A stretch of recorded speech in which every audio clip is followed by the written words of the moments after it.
ஒரு வாட்டியும் ஆன் பண்ணும்போது திரும்ப போகும்.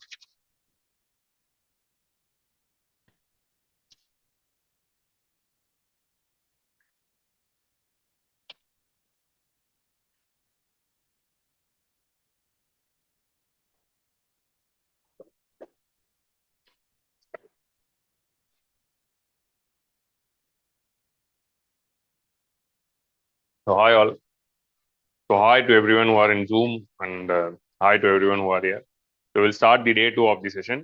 So before starting the session, I would like to do a brief recap. So I think so today I've given you all certain handouts. Okay.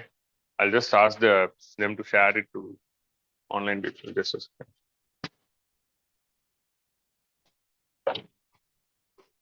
Ma'am, we have to share those handouts to those who are attending online.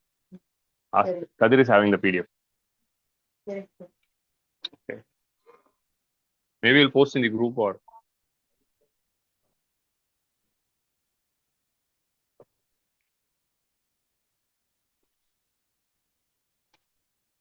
So today I've given you handouts with basic definitions of whatever we discussed yesterday. So detailed notes I'll be posting in the PDF format. So the plan is we'll be posting the detailed notes as PDF and brief definitions or synopsis as handouts. Okay, this you can keep it. So yesterday we started off by discussing the syllabus and the basic introduction. We discussed the PYQ trends. What we found that most of the questions in the recent times are coming from monetary policy, inflation, fiscal policy, banking, and external sector. So these are all the 5 important areas from where the UPSC is asking question in the last 5 years. So we have to focus these 5 areas. So this is the first thing which we saw. Then we saw about the sources. So I think everyone are clear with the sources. Focus the NCRTs. That is 9th, 10th is up to your wish. 11th NCRT is mandatory. And for the 12th, I would suggest you to read Tamil Nadu economy book instead of introductory macroeconomics. Introductory macroeconomics is a very confusing book. So I suggest to read Tamil Nadu 12th standard book, which is very effective. The next thing which we discussed about is the basics. What is macroeconomy and what is microeconomics? What is economics? We discussed about the types of economy. Macroeconomy means study at the large scale. Applying the economic concept at micro level, individual level is microeconomics. Then we discussed about types of economy, that is capitalist, communist, and state economy and mixed economy. So all the 3 types we saw and have given the differentiation. Actually, the tabular column is also taken from Tamil Nadu. So the differentiation part we have discussed there. Then we discuss about sectors. So what is primary sector, secondary sector, and tertiary sector? And I have given you an example with which I will be explaining throughout the session. Remember the tea leaves example, starting from tea leaves to tea powder to packaged tea. So based on this, we also discussed about what is intermediary good and what is final good. Intermediary goods are those goods whose role in the economy is over, who's not yet over, and still value addition is possible. Final goods are those goods whose role in economy is over and their end consumption has already happened and no further value addition is possible. The same tea powder, if it is purchased by an end consumer, then it is a final good. If it is purchased by a tea shop, then it's an intermediary good. So based on who's consuming for what purpose, the intermediary and final goods are determined. And we saw what is primary sector, secondary sector, tertiary sector, and India's share. We discussed about the nature of Indian economy and problems in Indian economy. So structural problems of Indian economy.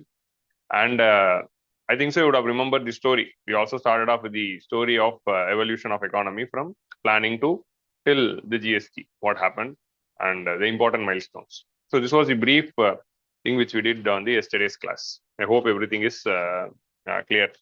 So today I've given you an handouts of types of goods.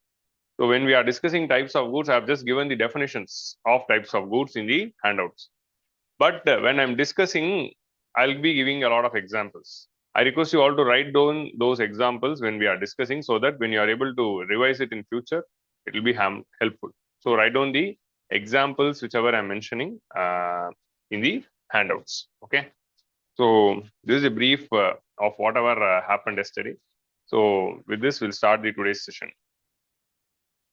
So since today and tomorrow is the demo session, we are starting that at 10 o'clock. From tomorrow onwards, the session will start at 9 o'clock. And since the 4th and 5th, the first 2 sessions are demo, we are live streaming it in YouTube. From tomorrow onwards, it won't be available in YouTube. We will be cutting off the live, and it will be exclusive session. If you want to join the session, you can contact the number given in the description box, or you can call the kingMakers IAS Academy. I hope people who are seeing in Chennai are safe. So Chennai is in very bad condition with a lot of water everywhere, water stagnation everywhere. So hope Chennai recovers soon. With this note, we'll start the today's session. So today we'll be continuing with the types of goods. Yesterday we saw two types of goods. The first type which we saw is intermediary.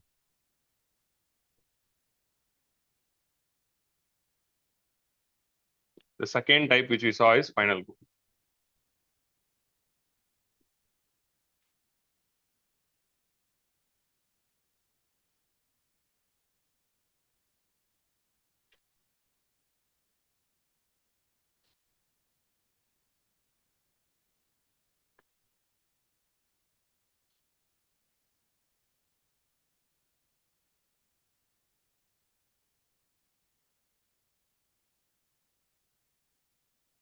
Good morning.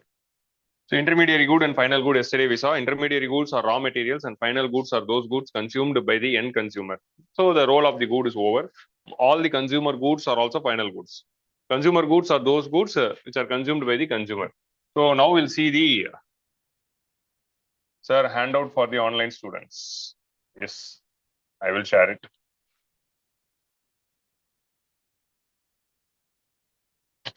Just a second.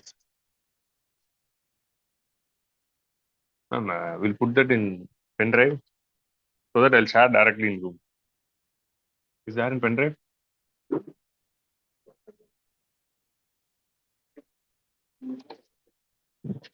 Okay.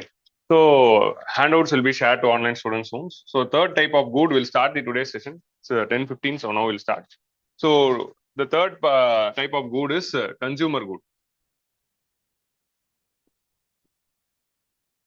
And fourth is capital good.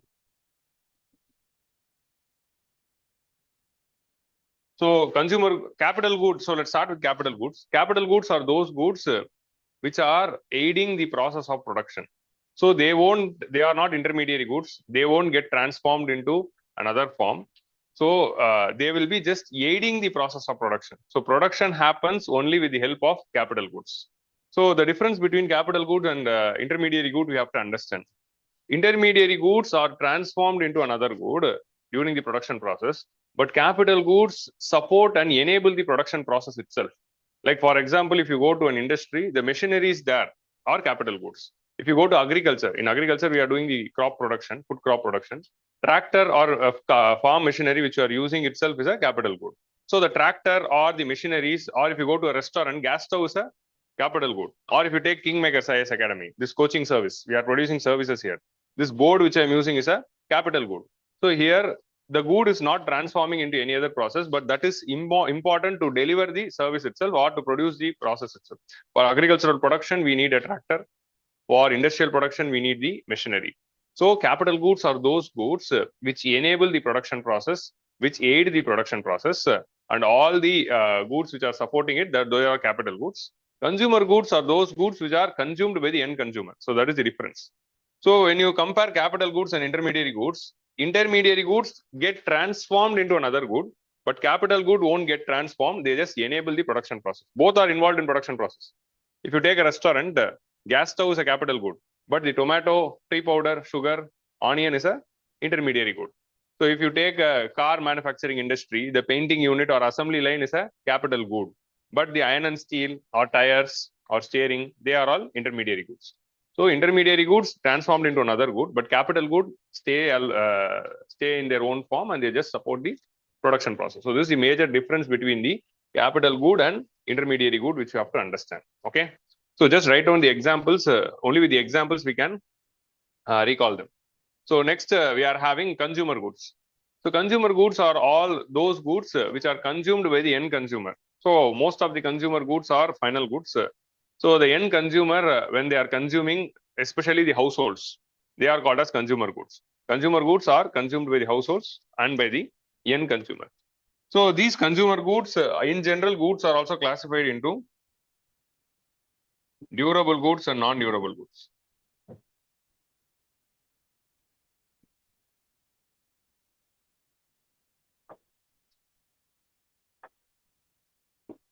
So goods are also classified into durable goods and non-durable goods. For those who have come new, I've given the handouts. There, the definition for the goods will be given. You just write down the examples in the handout itself, so that when you are recalling it, it will be better. Okay. So next, we are going to see durable goods and non-durable goods. Durable goods are those goods which don't get extinguished when they are consumed, but non-durable goods will get extinguished. So what is extinguished?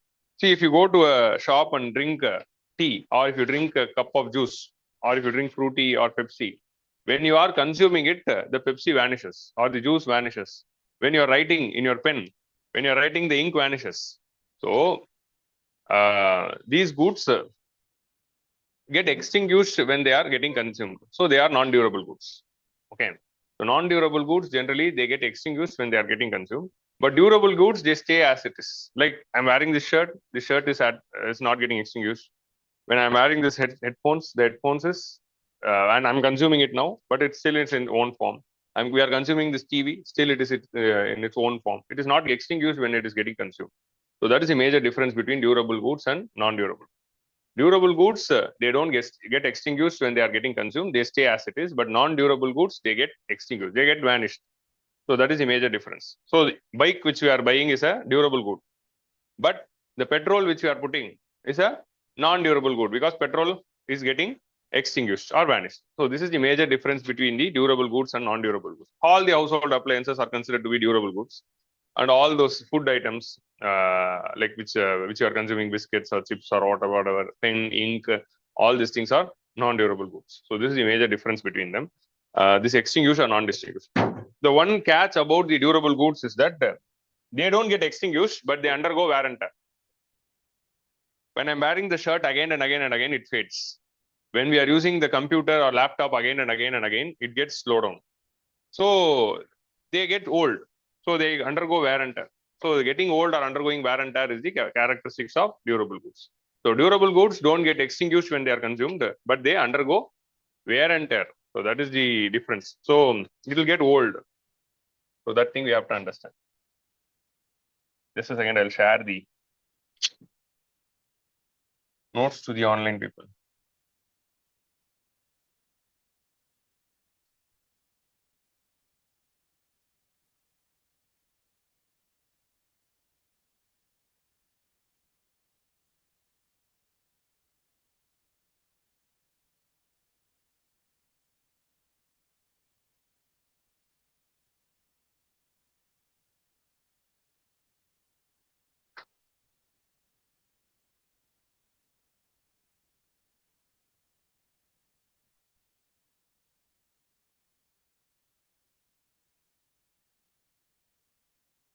Online people, I'm sharing the notes in the chat. You can download it from chat.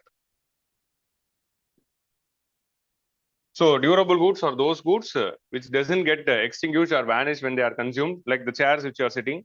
Non-durable goods get extinguished when they are consumed, like the biscuits which you are eating or the pen or ink which you are using. So just remember this. Bike is a durable good, petrol is a non-durable good. So this is the basic example between two. But durable goods undergo wear and tear. They become old. So when the durable goods are becoming old, their efficiency comes down. When TV is getting old, the display will not be good. When phone is getting old, it will become slower. When laptop is getting old, it will become slower. When bike is becoming older, the performance, it will come down. So we need servicing of durable goods. So durable goods will require regular servicing so that their production, their capacity to function is efficient. So that is the characteristics of durable goods and non-durable goods. So these are all the 6 important types, basic types of goods which we have discussed. What is the next good which we are going to see? So before going into this, so these are all the 6 goods which you saw. Before going into the next type of goods, I'll just give you the another concept in microeconomics and then come back to the other 3 types of goods. Okay. So now we'll understand what is demand and supply.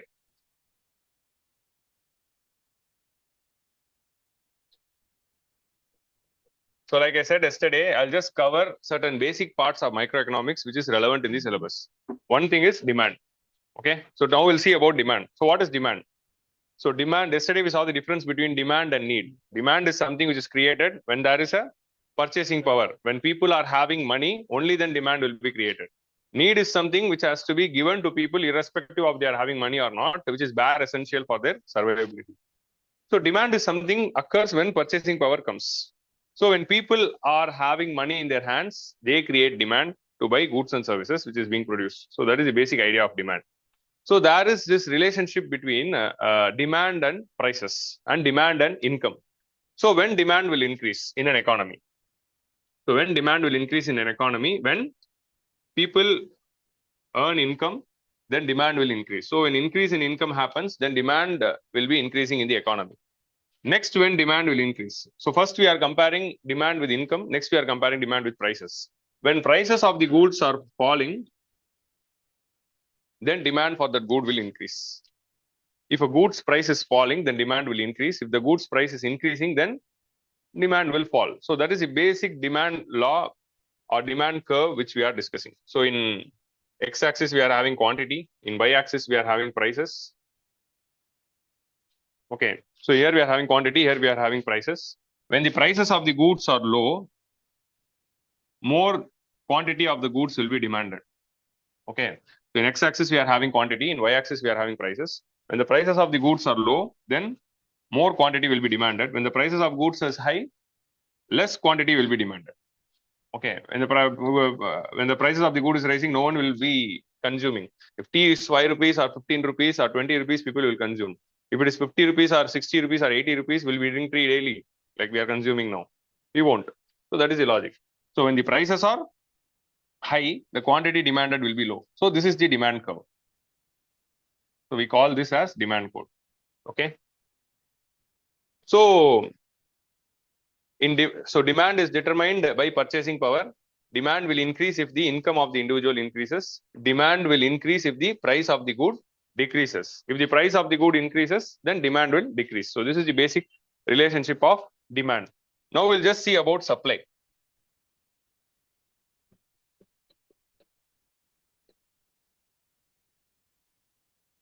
So demand is from the consumer's point of view. Supply is from the producer's point of view. Demand is from the household's point of view, and supply is from the firm's point of view. So firms are the ones who produce the goods and services which is to be consumed by the households. So supply, we are seeing it from the firm's point of view, and the producer's point of view are producing the goods. So now we'll see the supply curve. So the same thing we are taking in the x-axis, we are taking quantity. In the y-axis, we are taking prices. So now think from the producer's point of view. If the price of the good is low, then the manufacturer will not be incentivized to produce that good because the profits will be low. The same thing, if the price of the good is high, then the manufacturer will be incentivized to produce that good because the manufacturer will think that we have to produce these goods more and get more profit. So if the prices of good is high, then the producer will produce more amount of those goods, so to get most amount of profits. If the prices of the goods are low, then the producer will produce less amount of the goods because it is producing less profits. So amount of goods produced from the producer's point of view is determined based on the prices. So that is the relationship between the supply and prices. If the prices of the goods are low, then the supplier or producer won't produce much because of less profits. If the price of the good is high, then that person wants to produce more to earn more profits. So this is the basic supply curve. So whatever we are discussing is the law. Every law is having exceptions. So don't get confused with the exemptions. Just see about the law. Okay. So this is the supply curve. Okay. In supply curve, the relationship between the prices and supply is that it is directly proportional. So we are having a linear curve. Okay. Here we are having an inverted linear curve. So that is the basic demand and supply. Now we'll plot both the curves in the. So we are having prices here, we are having quantity here. If the prices are higher, then less goods will be demanded. If the prices are lower, then more goods will be demanded. So this is demand curve. So now we are seeing the vice versa with respect to supply.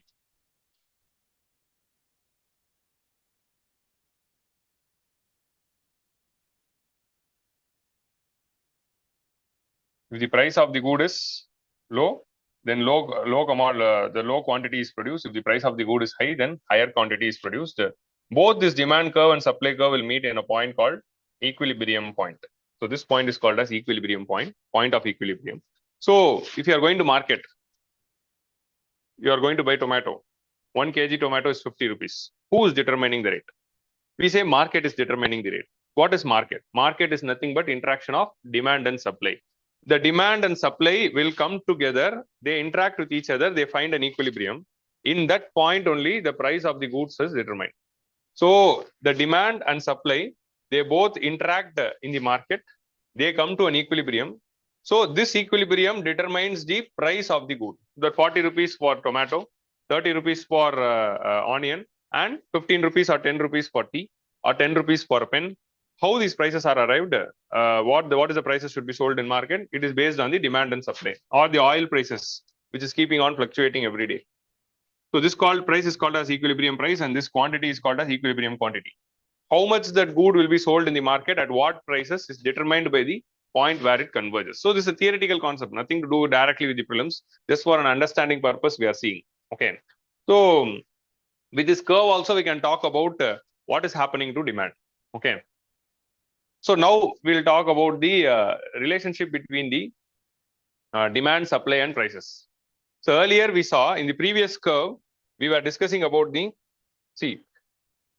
here we discussed about how prices are influencing demand and supply.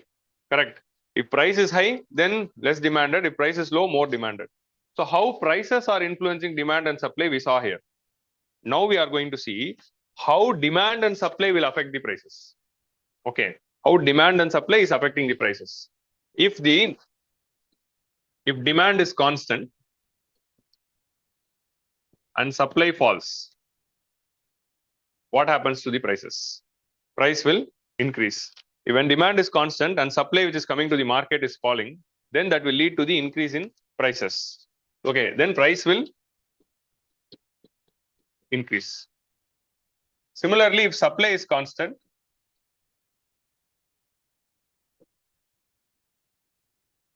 but demand rises, then price will increase. So these are all the two important conditions of price rise. When the prices of the goods are rising, when demand is constant and supply falls, or when supply is constant and demand rises. So we can see this in graph itself. I can explain both these concepts with the demand and supply graph.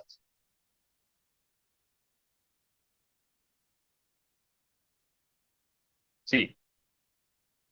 So we are taking supply as constant and demand is rising. So supply is constant, but this demand is rising. So demand is rising means quantitatively it is rising. So quantity rising means it should go towards the right. So if supply is constant and demand is rising, then the equilibrium point comes here. So if we extend it here, the price is increased. Okay. Similarly, if you see the opposite condition, when the demand is constant and supply falls means again quantity is falling. Quantity is falling means again it is in this side. So if demand is constant, supply falls, quantity is falling. Quantity is falling means the supply curve will be like this. Demand is constant, but quantity falls, then also the price will increase. So this is the thing which we can see in graph also. So through graph also we can find this explanation. But just remember logically.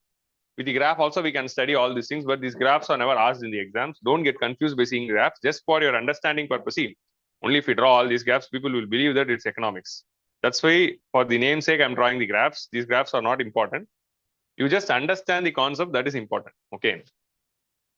So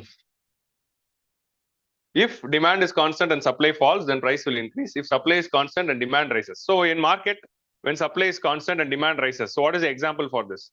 In the market during the COVID-19 pandemic, the supply of masks and sanitizer were generally used by doctors and nurses. Apart from doctors and nurses or sanitary workers, no one else would have used the sanitizers or masks. Okay. So that is the supply which was there. But when in pandemic, when the entire population wants to wear the mask and sanitizer, then automatically supply was constant, demand was increasing. So the prices shot up. So the mask which was sold at 10 rupees was selling at 200 rupees. Sanitizer was sold at 500 rupees during the April-May month of 2020, if you go back. Then if you see this, if demand is constant and supply falls, so you take onions. Why onion price is rising? It's not that more number of people are consuming onion and demand has risen. No, the same amount of onion which you used to consume, you are consuming. The same amount of tomato which you used to consume, you are consuming. But the amount of tomato or onion which came to the market has fallen. So that's why the prices of onion and tomato is rising. So the demand is constant, but supply which came to the market has fallen.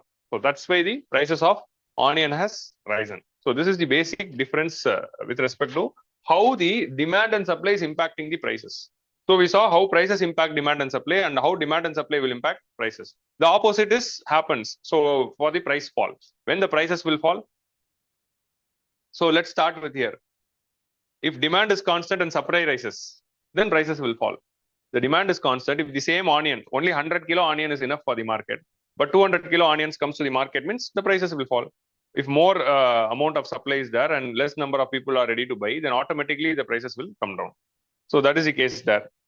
So again, with respect to in that side, here with respect when supply is constant and demand falls. Supply is constant, but people who are not ready to consume means then prices will fall. Okay, so that is the basic difference between when the conditions when prices are falling. The opposite condition, the prices will fall. If supply is constant and demand is falling, then automatically prices will fall. So this is the thing. So if take the example of air conditioners, the demand for air conditioners during the summer will rise and during the winter it will fall. So automatically the prices of the air conditioner in summer, because the demand is higher, the prices will be higher. In winter, the best time to buy air conditioner is winter time. If you now go and buy the air conditioner, it will be cheap. So because there is no demand now, so automatically the supply is constant, but there is no demand, so prices has fallen. So the same amount of air conditioners are produced by the industries, but demand is not there in the market because it is winter. Okay. So automatically the prices are falling. So this is the two important things which you have to understand. So this is demand and supply curves. So now we'll come to the types of goods. Those goods which follow the law of demand and supply, they are called as elastic goods. Okay. Now we are going to see. Is blue visible? So elastic goods are those goods which are following whatever law I said. So not all the goods are following the law, whichever I thought. So this is the law. See, in economy, when you're answering the questions, always think about the law. Don't think about the exemptions. For everything, there is an exemption. If you think the exemption, then you'll get the wrong answer. So always think about the law. Exemptions are there. So if the statement is asking only, all, then you have to think about the exemptions and eliminate it. But in other ways, always think about the law. You don't bring in a random good and say that it is not following and eliminate it. Okay. Whenever you are answering a question in economy, always remember, stick to the basic laws. Okay. Basic demand and supply law or basic inflation law. With that, you have to answer the question. Don't think about the exemptions. Okay. So first thing is elastic goods are those goods which are following the demand and supply law. So what is elasticity? Elasticity is equal to rate of change of demand to rate of change of prices. When prices are changing, if demand changes, then that good is elastic. That is, if prices are increasing, the demand should fall. If prices are decreasing, the demand should rise. So these goods are considered to be elastic goods. Most of the goods are elastic, but there are certain goods which are inelastic. So inelastic goods are those goods which don't subscribe to whatever law I discussed. So whatever law we discuss now, if any good is not following that law, those goods are considered to be inelastic goods. Okay. So inelastic goods, in the first type of inelastic good is, which you are going to see, is Veblen good and Giffen good. So Veblen and Giffen are the name of the economists who gave the definition of these type of goods which are not following the demand law. All this demand and supply law were devised in the 19th century. In the same 19th century, Veblen and Giffen, they would have identified certain goods 19th and 20th century.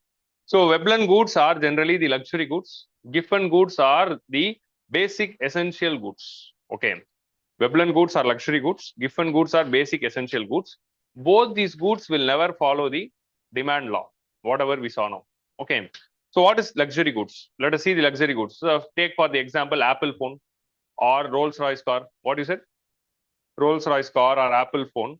So luxury goods, even if the price is, the demand for the luxury good will increase if prices are rising. So those goods are consumed by the people as a status symbol. They are not consuming for their own use, rather than they are using it for a status symbol. So more the price of the goods, more the status it will reflect. So more the rich people will buy it. So that is luxury goods. When the price of good is increasing, the demand for Veblen goods will increase. Like for example, more the Apple phone's price rises, more people will want to use it and show their status. More the Rolls-Royce car is increasing from 2 crore to 3 crore. Then also the demand will increase because it is a 3 crore car now. So luxury Veblen goods are luxury goods which is used to show the status symbol. So they are called as Veblen goods. Here the demand will increase when the price is rising. So examples is Apple phones or Rolls-Royce cars or all those things, or costly bungalow and all those things. Okay. Giffen goods are bare essential goods, which is needed for day-to-day survival. Like take for example salt. Okay. If the price of salt is rising, then the demand will not fall. Still people will consume the same amount of salt which they are consuming, how much ever the prices rise. Take about petrol. If the price of petrol is increasing, people will still buy petrol. So most of the time, even the price of petrol is rising, it increased from 70 rupees to 100 rupees. Still we are putting petrol because petrol is needed for day-to-day activities and it is a bare essential goods.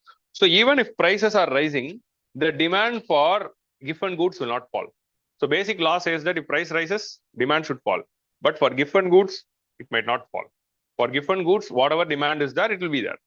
So that is the change which you are seeing here. For Veblen goods, the demand is rising. But for Giffen goods, we cannot say that if price rises, demand rises. If price of salt is rising, that doesn't mean more people will come and eat salt. What I'm telling is the demand will not fall, even if price rises. So that is the difference which you have to understand. So that is Giffen goods. For Veblen goods, if price rises, demand will rise. For Giffen goods, if price rises, the demand will not fall. It will still stay the same. So that is a major difference between Veblen goods and Giffen goods. Both of these goods are inelastic goods, which are not subscribing to the law of demand. Okay. Next, another type of good is, so everyone clear with Veblen and Giffen? Next type of good is inferior good.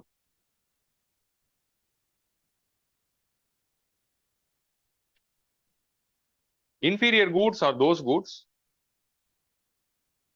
Veblen goods are luxury goods. Huh? Giffen goods are not luxury goods, they are basic bare essential goods. So Veblen goods are luxury goods. When the basic law which you are studying is if price rises, demand should fall. That is the basic law. But in Veblen goods, if price rises, the demand will rise because more people wants to consume it because they are luxury goods. Luxury goods are generally used by rich people, like Rolls-Royce car or Apple high-end 15 model phone. If price of the phone increases, still more people will want to buy it because it is a status symbol. So it is against the, so all the three types of goods which you are seeing here are inelastic goods. Okay. Elastic goods are those goods which are subscribing to the law of demand. Inelastic goods are those goods which are not following the law of demand. So they are inelastic. Here, if price rises, demand will rise. For Giffen goods are basic essential goods like salt or petrol or any other basic commodity which you are consuming, footwear, which is bare essential. Even if prices are rising, people will buy footwear. Okay. So the demand will not fall. So according to demand law, if price rises, demand should fall. But for these both the goods, the demand will not fall even if price is rising. So that's why they are called as inelastic goods. Clear? So if still we are having doubts, we'll discuss after the end of the session. Okay. End of the session, whatever thing, see, whenever you are having doubt, just mark it. End of the session, you can come to me and discuss for how much ever time you want. Okay. So rather than making it in between the session, you just mark it. Whenever you are having doubts, you just mark it in your notes. So next we'll see inferior goods. Inferior goods are those goods whose demand will fall if the income levels of the individual rises. So all these things we saw with respect to demand and prices. Relationship between demand and prices we saw here. With respect to inferior goods, we are seeing the relationship between the demand and the income level of an individual. So now we are seeing an individual's perspective. If an individual's income level is rising, then demand for that particular good by that individual will fall, not in the entire market. For inferior good, we are not talking about the demand in the entire market.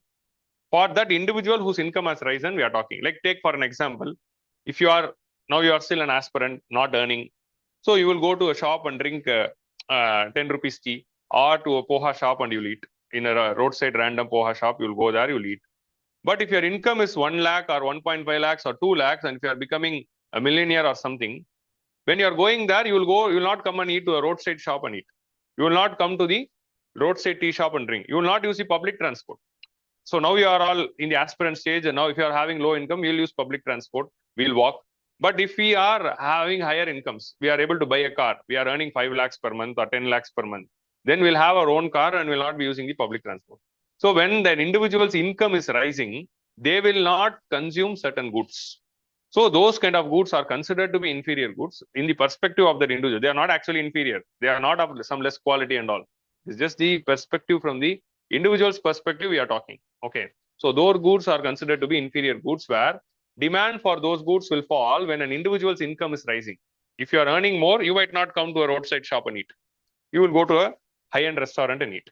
So demand for the roadside shop is falling for that individual from those kind of people whose income is rising. So those goods whose demand falls when an income of individual rises, they are called as inferior goods.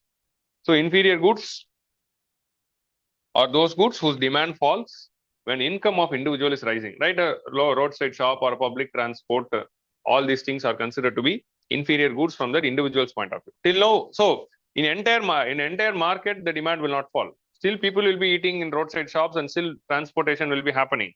But for the individual, that person will not be consuming it. So that is the difference. Okay. So that is inferior good. Clear? So inferior goods, all the three types of goods are inelastic goods. So the next type of good which you are going to see is, so how many over 6, 7, 8, 9? So the next type of good which you are seeing is public good and private good.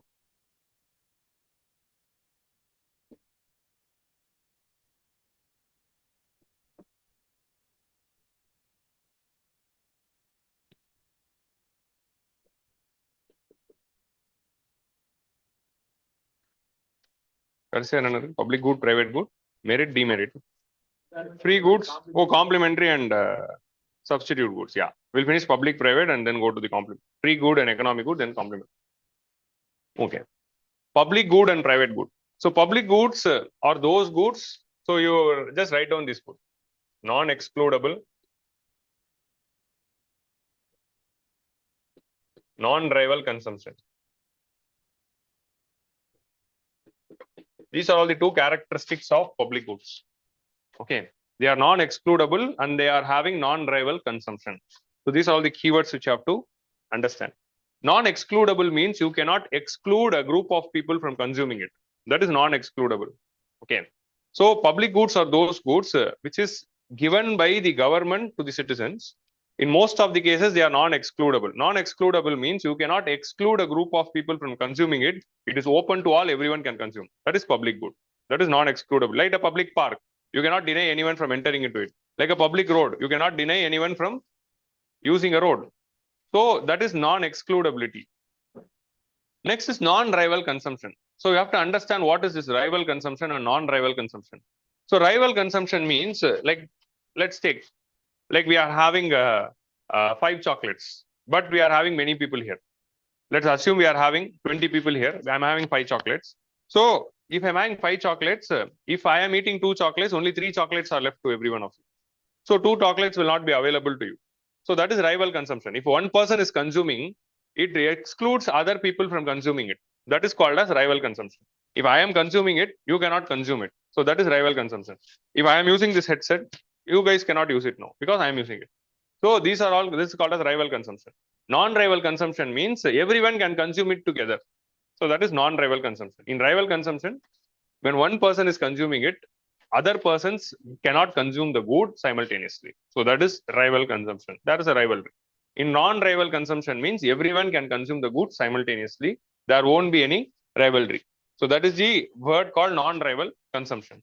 So take public roads. You cannot exclude anyone from using roads. If I am using the road, still you can also use the road simultaneously. So that is non-rival consumption. If I am using a bridge, you can also use the bridge. That is non-rival consumption. So most of the, take government hospital. You cannot exclude anyone from going to a government hospital. Again, if everyone can go and use the government hospital simultaneously, and that is not creating any rivalry here.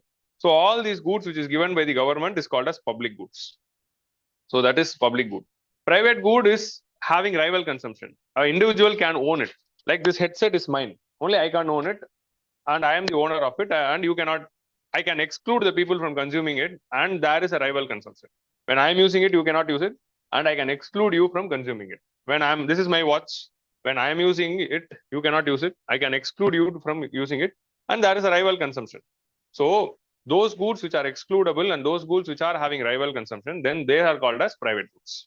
So private goods are goods owned by the individuals, which you can deny the others from using it. So that is private goods. But public goods are open to all. So you cannot deny anyone from consuming it. So this is the difference.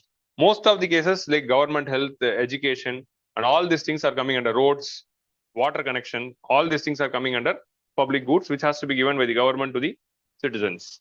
Private goods are the goods owned by the individuals. So that is the basic difference, not much. So next we'll be seeing free goods and merit goods, economic goods, free goods and economic goods.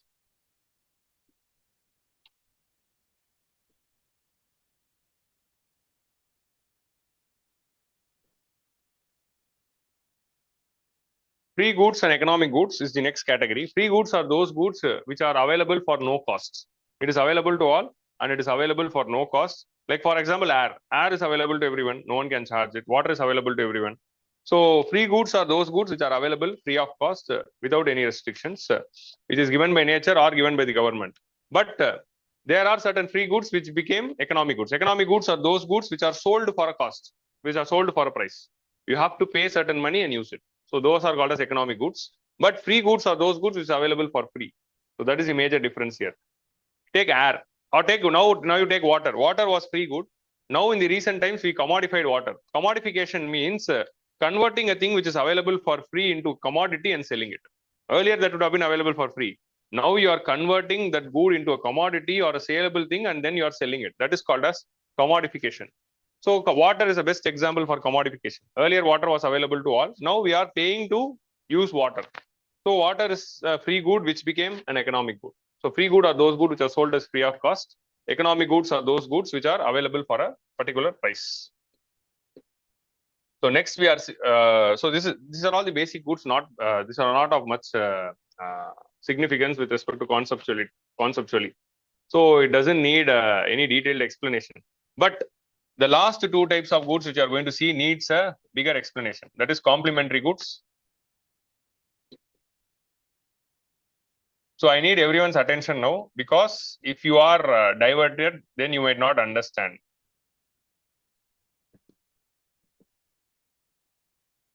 So all these goods you can easily read and understand. If you just read the definition, you will understand. But for these two goods, you have to understand it conceptually. So complementary goods or substitute goods are two goods consumed simultaneously. We are talking about comparison of two goods.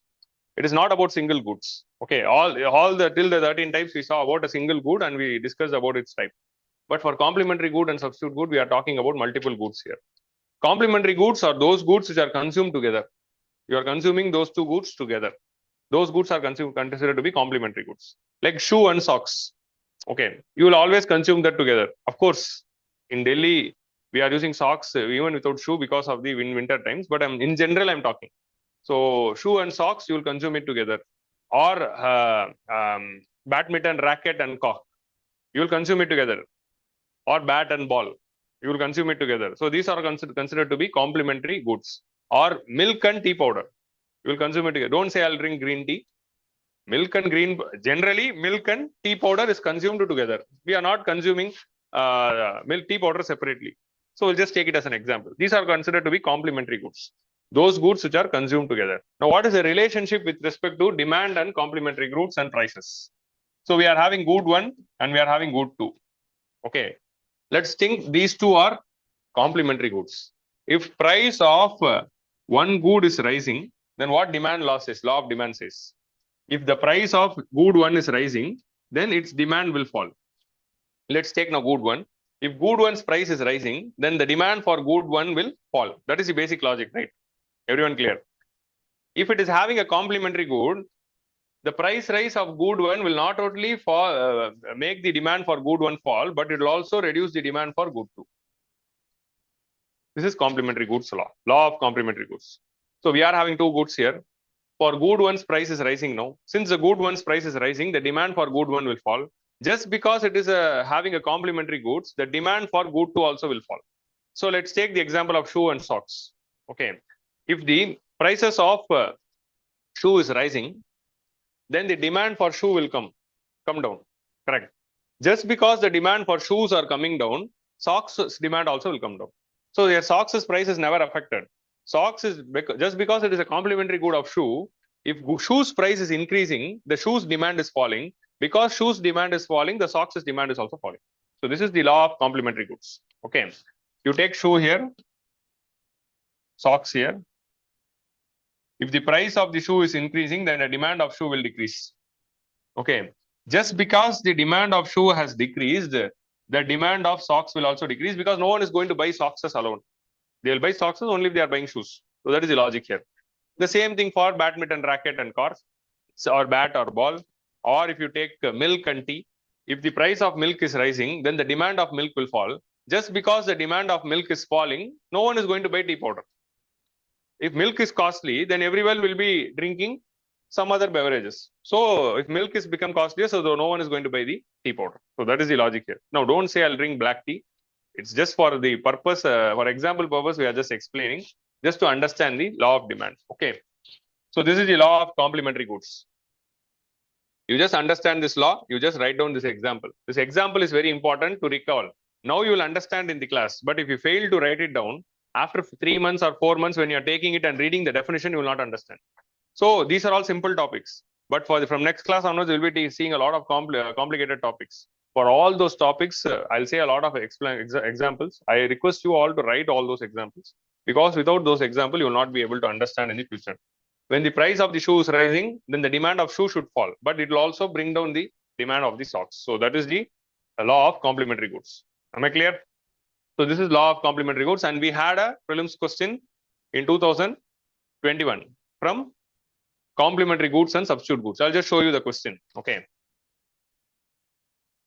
Next, we are going to see about substitute goods.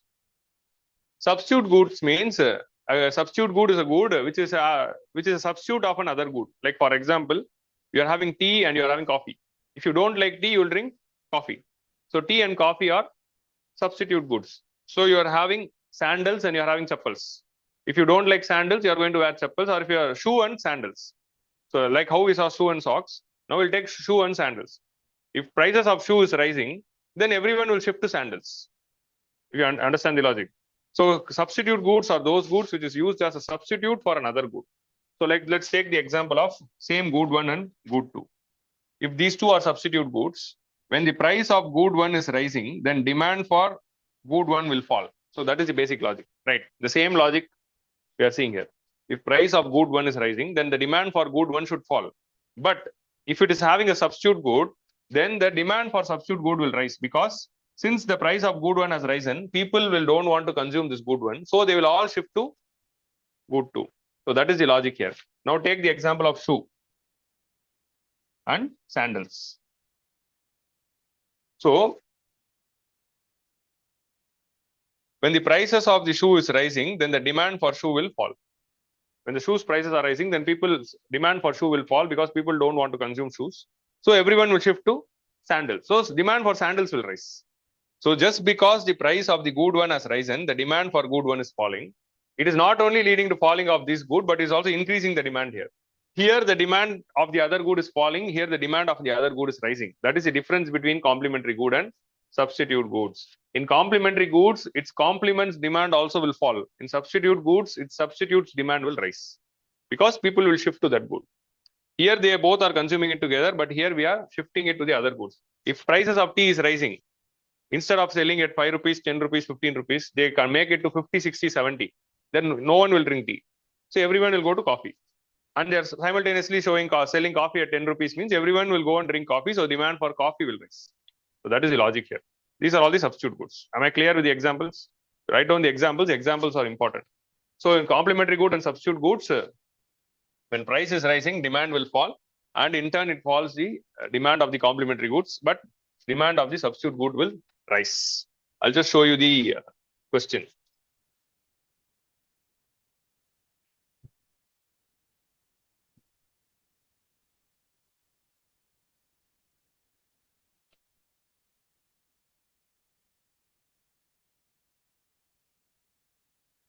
It's prelims 2021, right?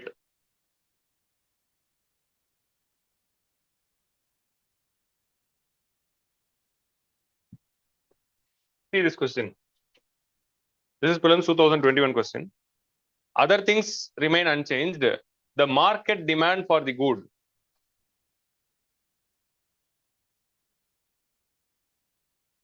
The market demand for the good might increase. So they are asking when the demand will increase. So when demand will increase? So that is the question. For which of the following conditions demand will increase? When the price of its substitute increases.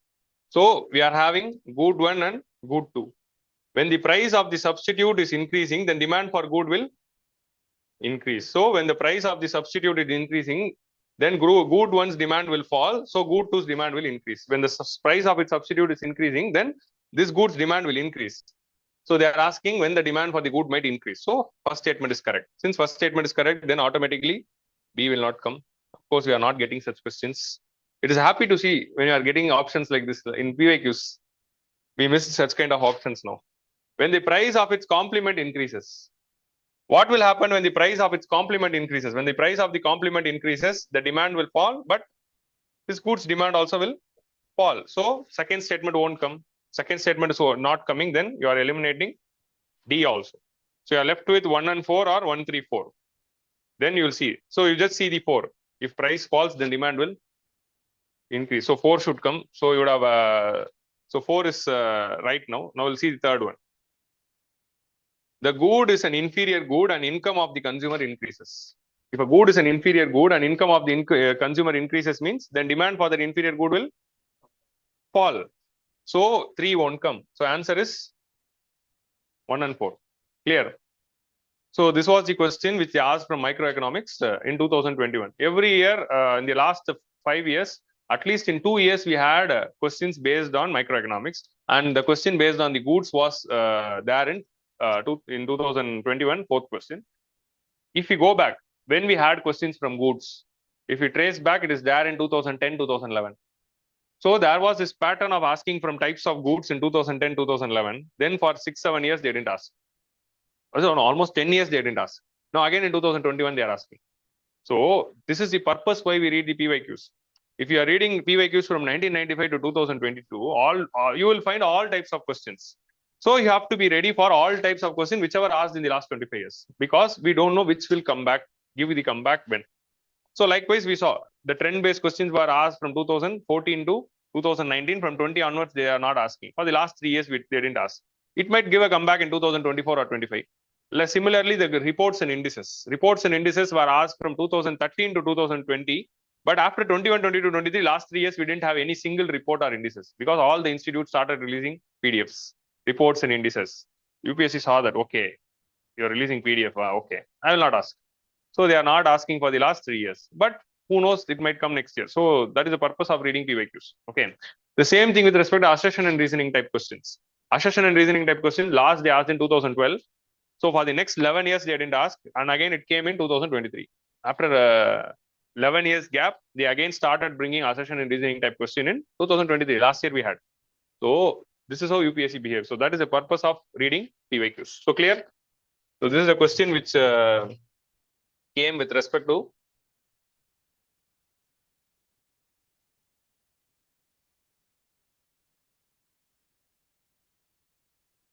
screen is not shared.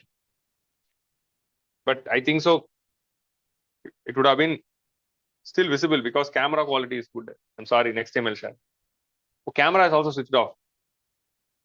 Oh my God. Okay. So online, I'll just show you. Now, end of the session, I'll come back to online people. End of the session, I'll take the question and discuss it again. Okay. Now we'll continue with the classes. I'll discuss it again in the end of the session. Okay. Right. So am I clear? So types of goods clear now. So all the topics are clear now. So what are all the goods we saw? Online people will come back to the question at the end. Intermediary good and final good. Those goods whose role in the economy is over, they are final goods. Still value addition is possible means intermediary goods. All the raw materials are intermediary goods. But capital goods are those goods which aid in the production process. But intermediary goods are those goods who get converted to another form. So tomato, onion is an intermediary good, but a gas stove is a capital good in a restaurant. Okay. So that is a difference which you have to understand here. Next, consumer goods are all those goods consumed by the end consumer. Finally, that is consumer goods. All the consumer goods are final goods in most of the cases. Okay. Next, we are going to see durable goods and non-durable goods. Durable goods are those goods which don't get extinguished when they are getting consumed, but they'll go undergo wear and tear, like my shirt. It has been faded.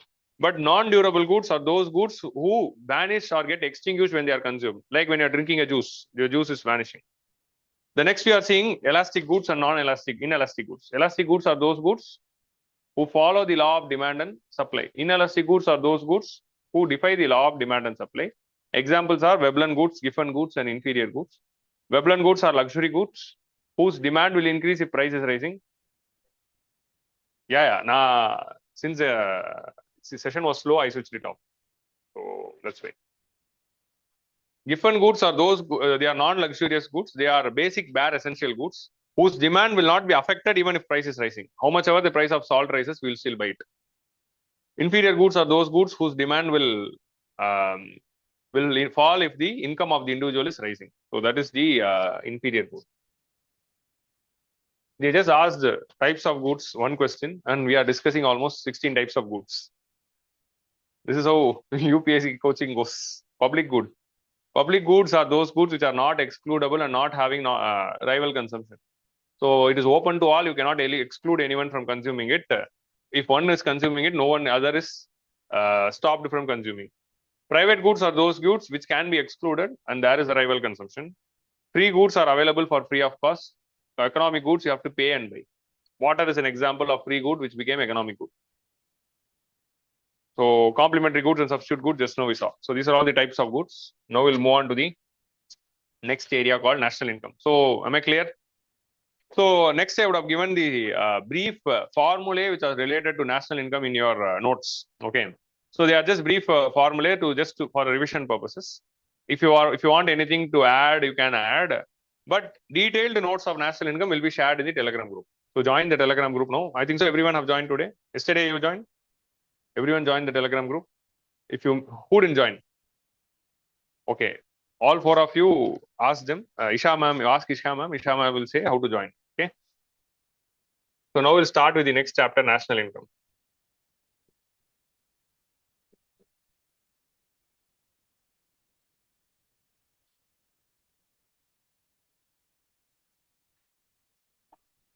So we'll go till 12:15 and then we'll take a break.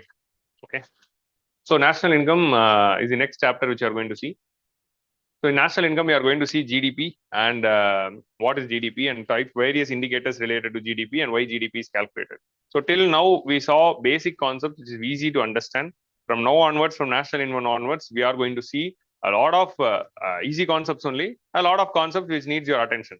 So I request you all to be attentive. Okay. So from now onwards, it's going to be fully conceptual. Okay. So the style is going to be, I'll just explain the concept. You just take the running notes, note down the examples, whichever I'm giving. Then go home and read the notes whichever I'm posting or whichever standard book you are reading. There are a lot of standard books in the market. So what is national income? Can anyone say? Income of the entire country. Yeah, that is the colloquial way to say. So national income is nothing but the word GDP, which we are listening from our childhood. GDP of a country, that is gross domestic product.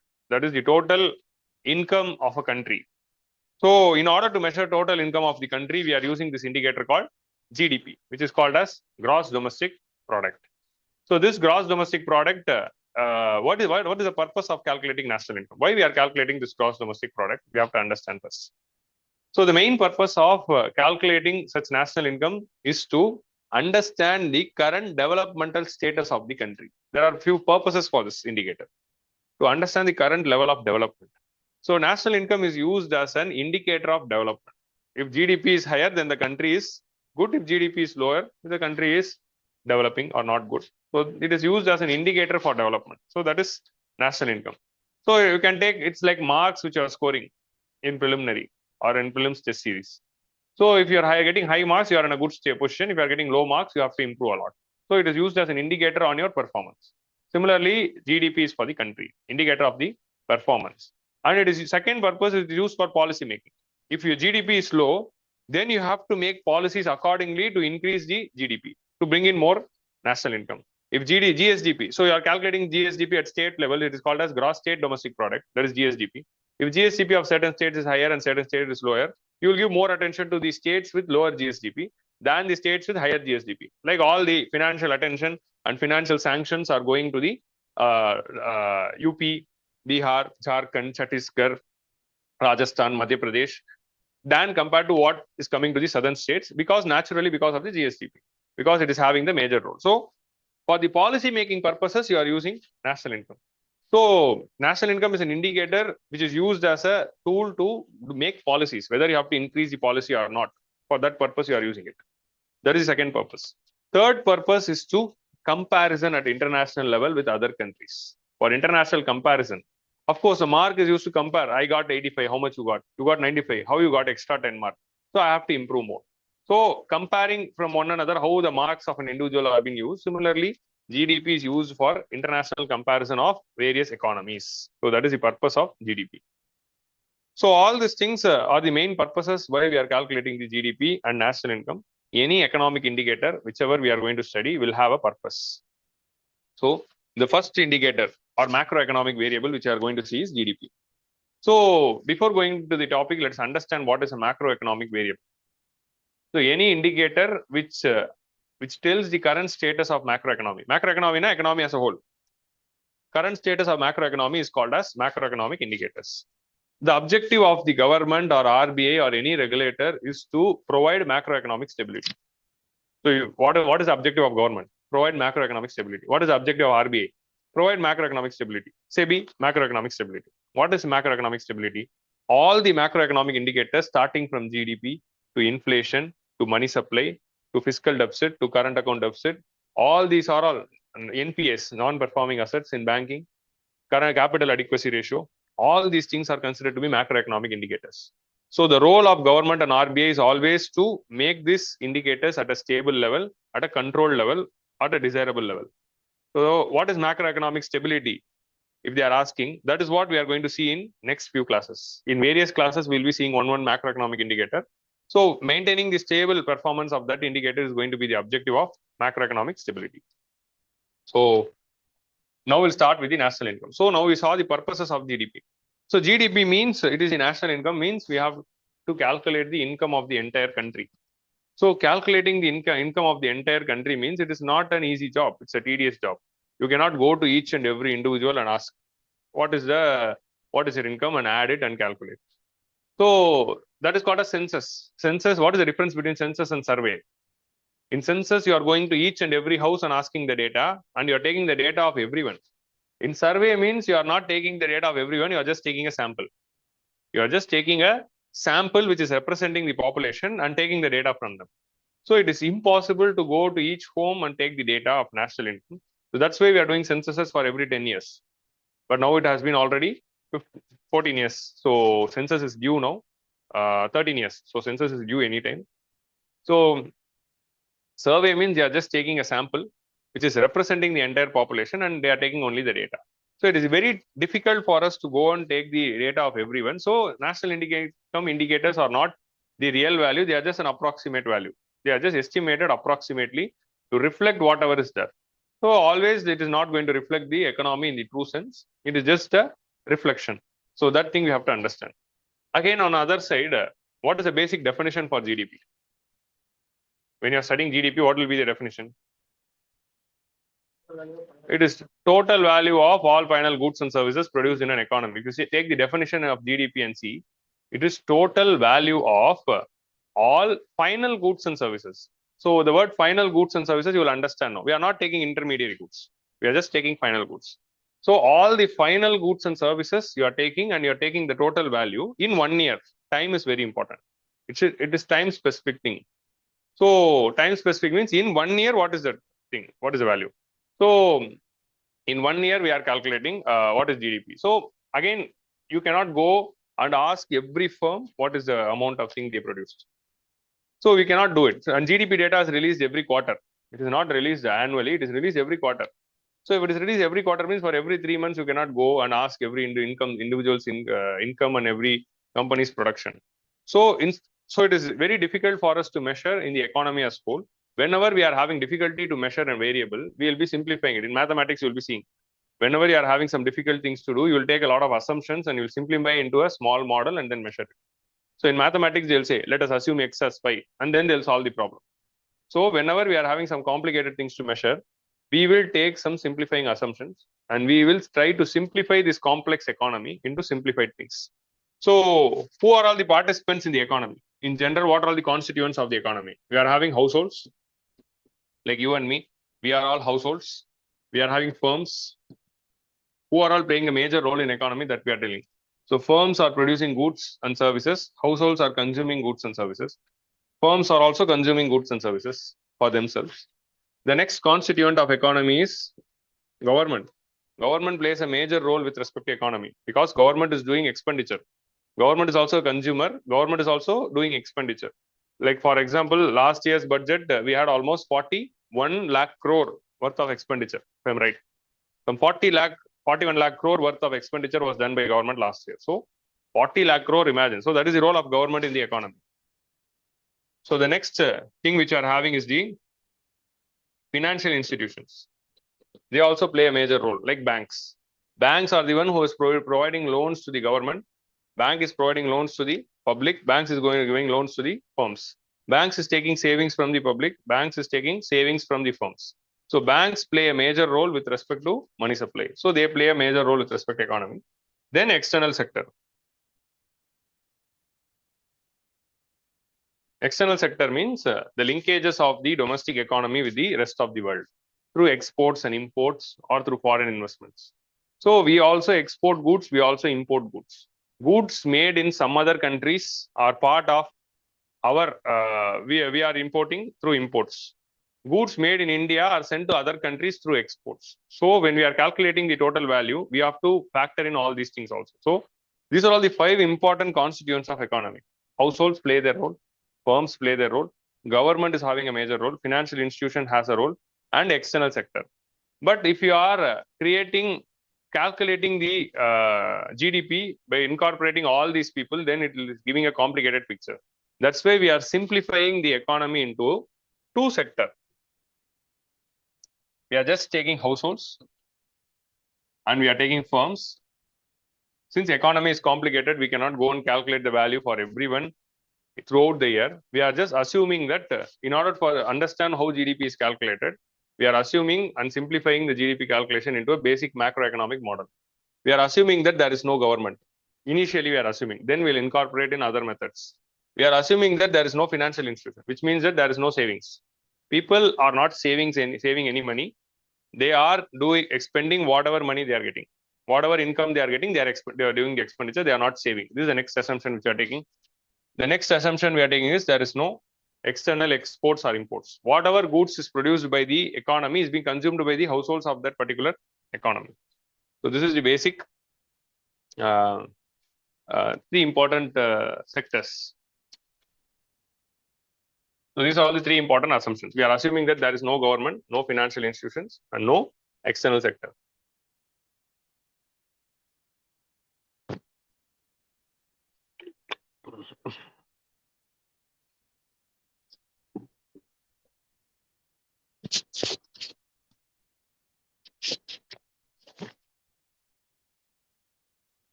So now we have assumed that economy is having only 2 sectors. Let's see how this 2 sector economy functions. So firms, in order to do so, we saw what is economy? Economics. It is study of production, distribution, and consumption. So how firms produce? Firms are producing by utilizing the factors of production. They need land, labor, capital, and entrepreneurship. So these are all the 4 factors of production. By utilizing these 4 factors of production only, they can produce something. So firms are utilizing land, labor, capital, and entrepreneurship, and they are producing some goods and services. So every firm will try to produce goods and services, which is to be consumed by the households. So from where the firms are getting land, labor, capital, and entrepreneurship? They are getting that from households. So households are giving a land. So like for now we are having kingMakers IAS Academy. This is the land belonging to some person from whom kingMakers IAS Academy has rented. So we are taking land from a person. For that we are paying rent. Then we are using labor. So I am the labor here. So I am working here for kingMakers IAS Academy. I am a part of households. For that kingMakers IAS Academy should pay me wages. Then capital. Since we assume there is no bank, if someone is starting a firm, they should put their own money or they should borrow from friends, family, or known people from the households. Since there is no bank, it is going to come from households only. For whatever loans, because to start a business at any firm, you need some money to start. For that, you have to borrow the money. For that money, you will be paying back interest. For the capital, whatever is borrowed by the firms, they have to pay back interest. And you need an entrepreneur to start a business. Business doesn't come bloom out of random. You need an individual with a vision to start a business. So you need that person, entrepreneur. That entrepreneur will start the business. For that purpose, when the company is earning profits, that entrepreneur will take a share of profit. But all these four things are coming from households. So whoever is starting a business, that person itself will belong to households. From households only, that person is coming and starting a business. So all these four: land, labor, capital, and entrepreneurships are coming from households. In return, firms are using it and producing goods and services. In return, firms have to pay rent, wage, interest, and profit. For land, they have to pay rent. For labor, they have to pay wages. For capital, the money which they borrowed, they have to pay interest. And for the entrepreneurship, they have to pay profit. So the owner takes the profit. So by taking land, labor, capital, and entrepreneurship, by giving back rent, wage, interest, and profit, the firms are producing goods and services. So to whom these goods and services are being produced? So these goods and services in the market are produced for the consumption of households, because we are assuming that there is no exports and imports, there is no government. So only households are going to consume. So this rent, wage, and interest and profit is acting as an income to households, because households gave land, labor, capital, and entrepreneurship. So we are receiving income in the form of rent, wage, interest, or profit. By using this income, households are buying the goods and services whichever manufactured by the firms. These firms are selling these goods and services to households again, the same goods and services. For that, they are paying the expenditure.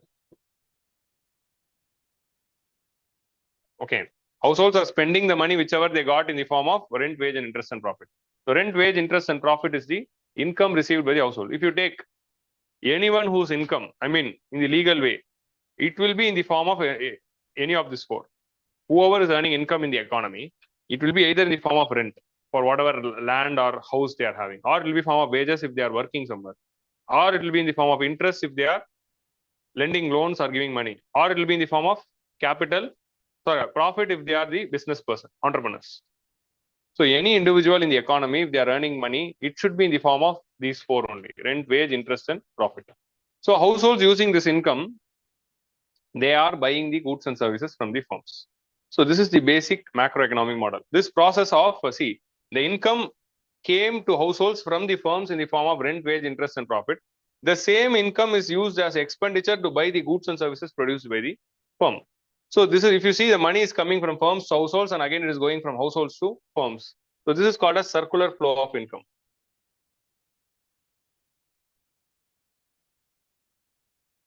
Circular flow of income. And this model is considered to be two-sector macroeconomic model. So household firms are taking land, labor, capital, and entrepreneurship from households. In return, they are giving. See, I am part of households. I am working in a firm. I am getting wages in return. So households get the rent, wage, interest, and profit as return. Using that income only, they are buying the goods and services in the economy. So I'll go and buy some goods and services in the economy, right? So they will be buying the goods and services in the economy. For that, they will be doing the expenditure. So this is the two-sector economic model. So now if you see, the total value of rent, wage, interest, and profit received by the household is equal to the total value of expenditure done by the households. Correct. Whatever money came, there is no savings. So every money they have to spend. And total value of expenditure is equal to value of goods and services sold. Correct. So all the three values comes to be equal in the model which we assumed. That value of rent and wage, interest, profit which came to household is equal to the amount of expenditure done by the household. It is also equal to the value of goods and services sold. So all the three values are equal. So now tell me the value of what is the definition of GDP? GDP is the total value of all final goods and services produced in an economy.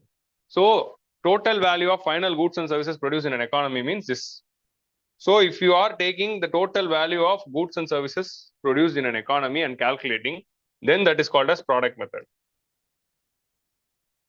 So whatever definition which we are telling for GDP is the definition for product method. Total value of goods and services produced in an economy in 1 year. If this is the definition of GDP, then that is called as product method because you are measuring this part, right? But according to our assumption, if you see, this is equal to the income received by the individuals or expenditure done by the households. So the total value of goods and services is also equal to the total income received by the households. It is also equal to the total expenditure done. So if you are measuring the total income received by the households, then that is called as income method. In income method, you measure total amount of rent plus wage plus interest plus profit. So that is called as income method. If you are calculating the total expenditure done in the economy, then that is called as expenditure method. Now all the three methods are equal. The GDP value will be equal because we assumed in such a way. Am I clear to all? So are you understanding this macroeconomic model? We are having households and we are having firms. Is it clear to everyone? We are having households and we are having firm, land, labor, capital, and entrepreneurship, rent, wage, interest, and profit.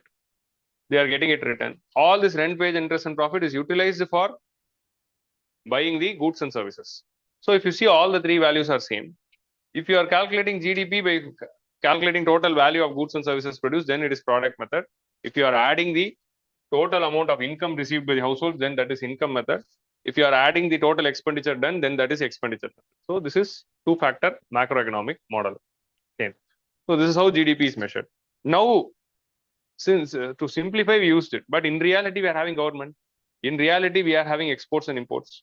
Just for simplification, we did this. If you take in expenditure method, we incorporate all the elements. If you take, see, only in product method, we are calculating in the two-sector model. If you take income method, you will also incorporate government. If you take expenditure method, you will incorporate everything. But just for an assumption, we are doing this. Okay. I'll just show you. Now I'll just show you the complications. If it is three sector, you are having households, firms. Let's take you are also having government. So households are given. You just don't write this diagram. This is already given in the handouts. You just see this. Households are giving land, labor, capital, and entrepreneurship. In return, they are getting rent, wage, interest, and profit. Now they are doing this as expenditure and buying goods and services. Now we are adding the third element called government. Government is also giving subsidies to households. Government is also collecting taxes from households. Government is also giving subsidies to firms. Government is also collecting taxes from firms. If government is incorporated, then government is doing expenditure. Government is also taking taxes. That component will be added. Now, if you are adding the fourth component of financial institutions, this financial households are keeping deposits, government is keeping deposits, firms are keeping deposits. In turn, households are also borrowing money, government is also borrowing money, firms are also borrowing money. If you are adding the fourth component of external world, this entire economy is exporting and this entire economy is importing. So if you are keeping on adding everything, then that is complicated. That's why we simplified it and then we measured it. So that to give the conceptual clarity and for measurement purposes. Okay, just for an idea. So am I clear with national income now? So this is the basic three types of GDP calculation. Now we'll take every method and see what they are telling.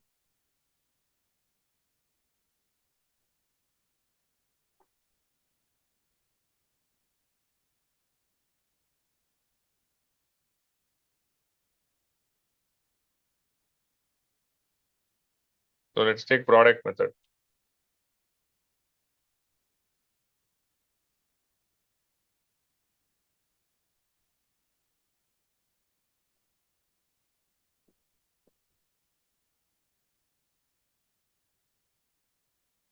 In product method, GDP is calculated as total value of goods and services in 1 year. Okay. So how GDP is calculated? It is the total value of goods and services in 1 year. So that is the value of GDP. Next, if you take, so in product method, we are taking only final goods. So if you see, it is gross. Gross means total. Domestic means within the territory of India. Within territory of India, whatever goods are produced, we are incorporating both foreigners and we are incorporating both the Indians. So whoever is there in territory of India, their total production or their total income is considered. So that is domestic. Product means total produce. Whatever production has happened, total value of all the production. But you have to understand only final goods are taken. Okay. And goods which is produced for self-consumption, that's also taken. See, if you see my notes, I'll post in today in PDF.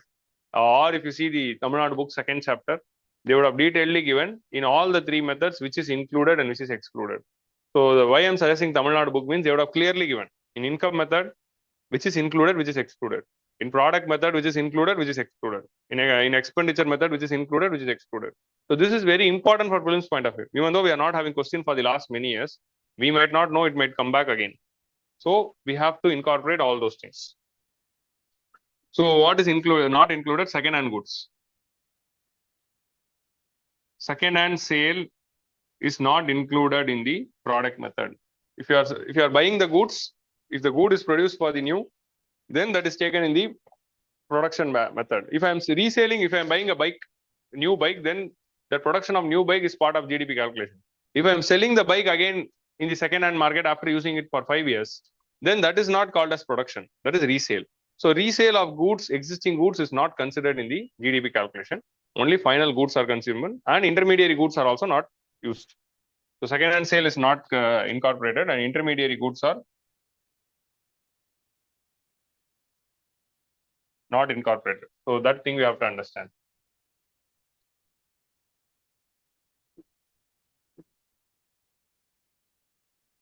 So in income method, we'll calculate GDP with the formula. So this means summation, total value of rent plus wage plus interest plus profit in 1 year. Total value of rent, wage, interest and profit received by the individuals in 1 year. That is taken into consideration for income method. Okay. So again in income method, this rent is which is coming for land, wages which is coming for labor, interest which is coming for capital and profit which is coming for entrepreneur is taken into consideration. So in income method, we have to understand that transfer income is not included. So transfer income or transfer prices whichever is coming from government. Like for example, government is giving subsidies. In PM Kisan scheme, they are giving 6,000. So they are giving subsidies directly to the citizens, right? Yes. So remittances, that is coming from the external sector. So external sector, that is not part of it. Remittances are not included here. So first, you are not including the transfer payments. You are not including the remittances. Only the rent, wage, interest, and profit component is added. So we'll see. Since we are assumed there is no external world, so that is the thing here. So the total value of rent, wage, and interest and profit is the first step. So which thing is included, which thing is not included? That part I'm asking you to see in the specifically. Now just understand the concept. Specifically, if you want to know, I'll share the notes today. In that notes, I would have listed in detail. And in Tamil Nadu book second chapter also you can see. So they are just facts. They are not, doesn't need any particular explanations. So that's why I'm not incorporating. The next is expenditure method.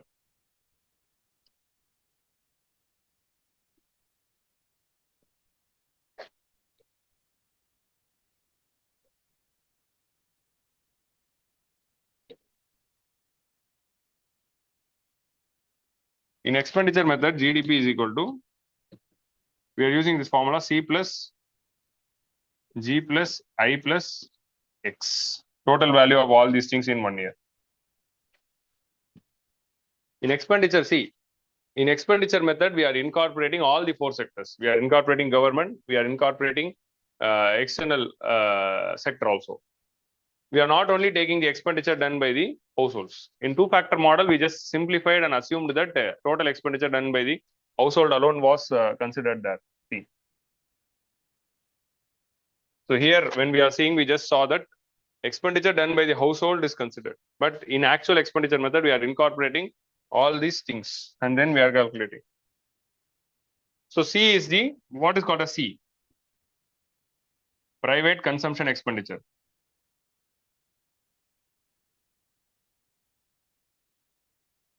Private consumption expenditures done by households. So expenditure done by the household is C, which is called as private consumption expenditure. That will be there in the handouts. I would have given that. I is gross capital formation.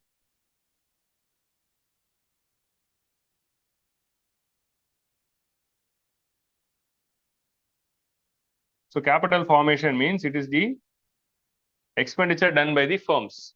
I is called as gross capital formation or net investment expenditure. It is also called as investment expenditure. So that is called as I. So we are using I because it is investments done by the investment expenditure of firms. G is the government expenditure.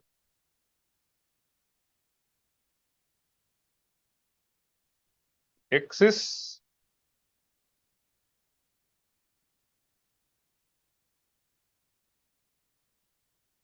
net exports. X is equal to exports minus imports. So that is the value here. So if you see,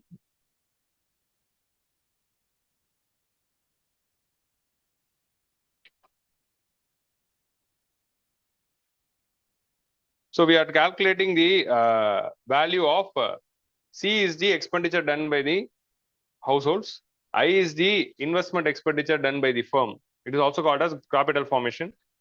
G is the government expenditure because government is doing almost 40 lakh crore worth of expenditure every year. We have to incorporate that because that entire 40 lakh crore is creating the money supply.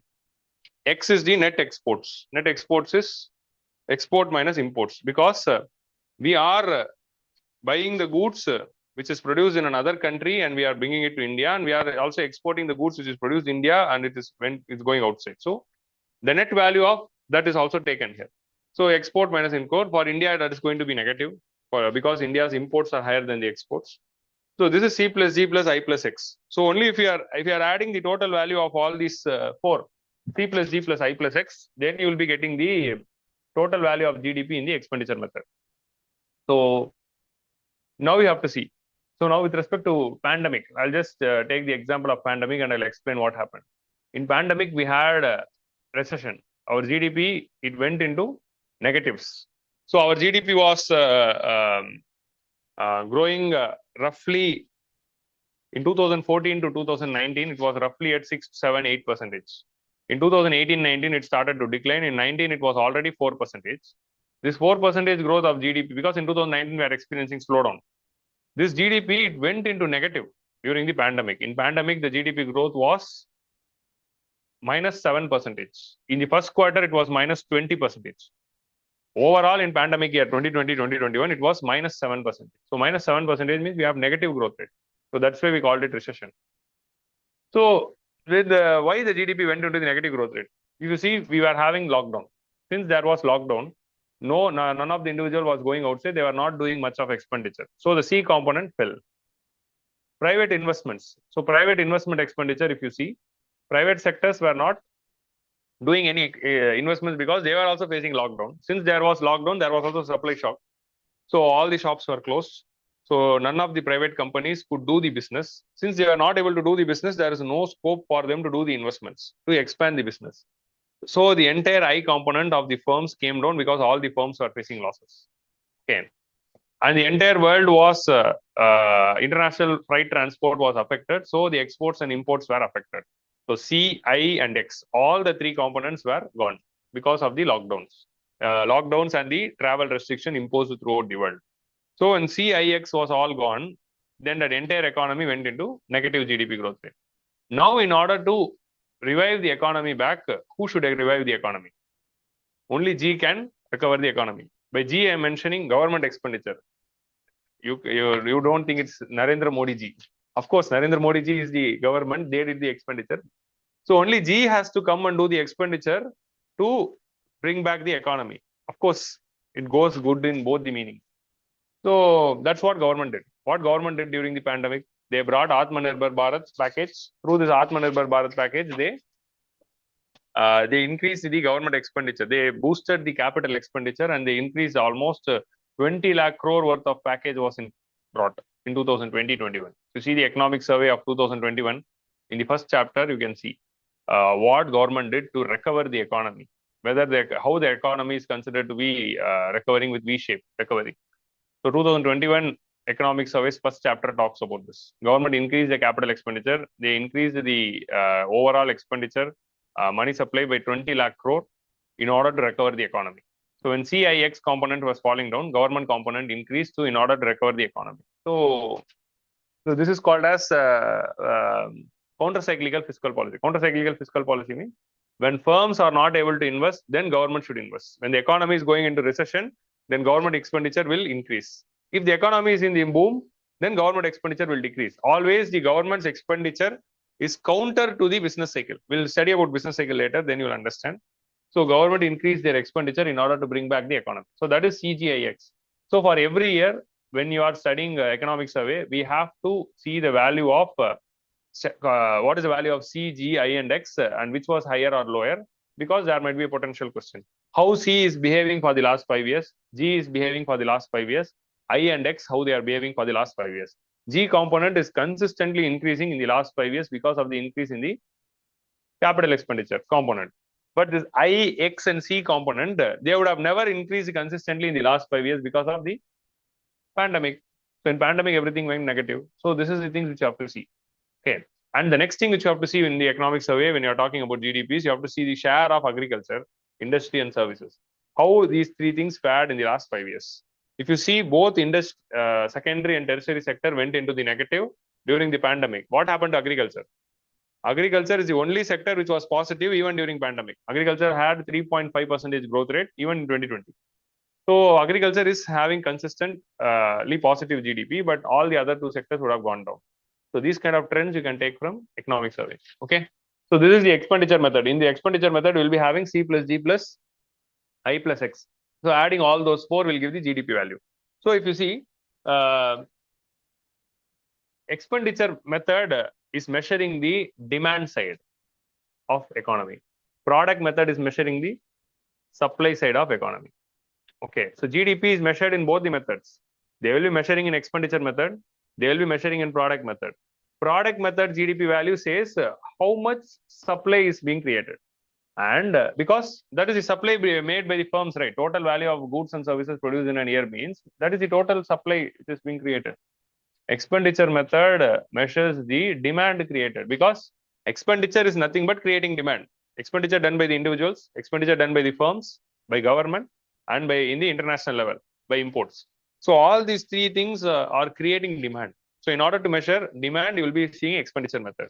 So they will compare the GDP calculation of expenditure method and product method to compare how much demand is created or how much supply is created. So demand and supply is measured. So that is the purpose of having these methods.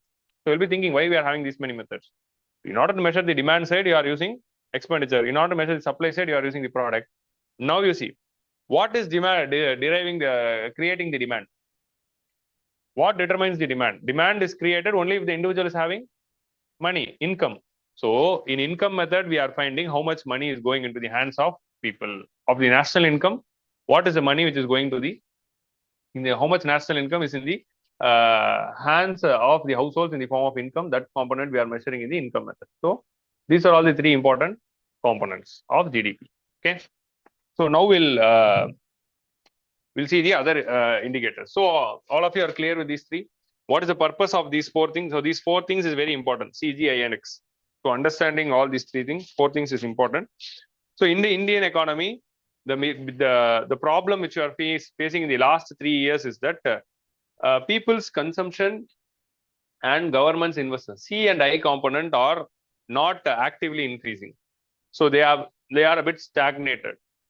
So only government expenditure component is having high values, but private sector's investments and individuals' income is stagnated, and slowly it is recovering from whatever happened during the pandemic. So next thing which you are going to see is about, next we'll see about GDP, GNP, NNP and all those things. So now you are clear about all the three methods. There is a fourth method to GDP calculation. What is that? That is gross value added method, GVA method. We'll see about GVA method after seeing the basic other basic types. Now we'll start with GDP. So what is the value of GDP? Gross domestic product. Gross means total. D means domestic territory. Domestic territory of India means whatever is considered as Indian territory, whatever thing is produced there, that is considered. Like it will also incorporate the embassies. So if you see the definition, I'll post the notes, you see the definition of what is domestic. Okay. Embassies are included. So you will see a lot of international embassies in Delhi. So if you go into the American embassy, it means that inside that building, it is American territory. Only till outside it is India. If you enter into the gates of any embassy, that particular region is considered to be that particular country. Likewise, Indian embassies will be there in US. So all those things are considered to be domestic territories. So that's just a basic idea. Product means value of all final goods. So that is GDP. Okay, all the final goods produced in 1 year. So 1 year means GDP is considered to be flow variable. Now you have to understand what is a flow variable and what is a stock variable. Okay, like you are having a tank, you are opening the tap. Okay, so if you are opening the tap, water is flowing out of it.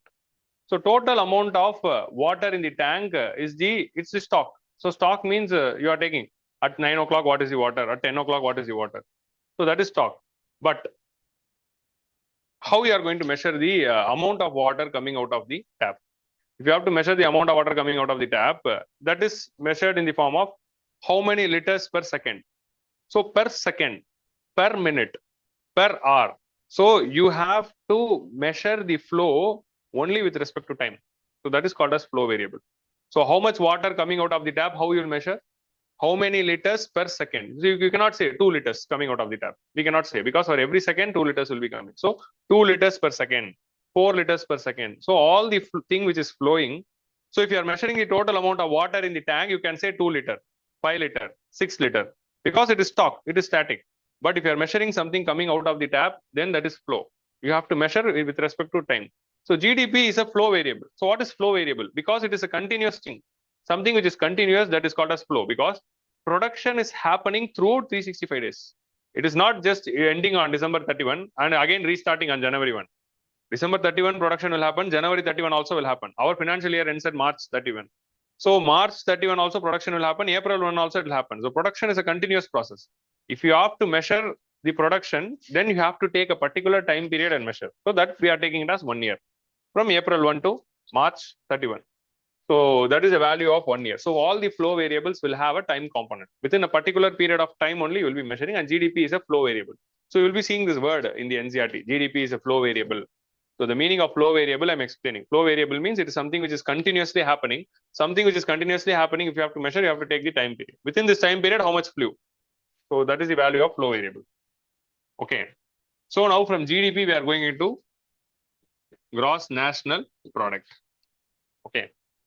So from GDP, we are going into the next topic called gross national product. So what is the difference between gross domestic product and gross national product? That is the difference we are here. Domestic is becoming national, which means in domestic means if you are taking only the domestic territory, the contributions of the foreigners who are in India is also added. But the contributions of Indians who are in abroad is not added. Like for example, Indians working in Gulf countries, or Indians working in USA, or Indians working in Europe, their contributions and income earned by them is not added. But the income of the foreigners in India is added. So when you are calculating gross national product, you are considering only the contributions of the nationals. Nationals means Indians, which means from GDP, what you have to add? In GDP, we have to add the income of Indians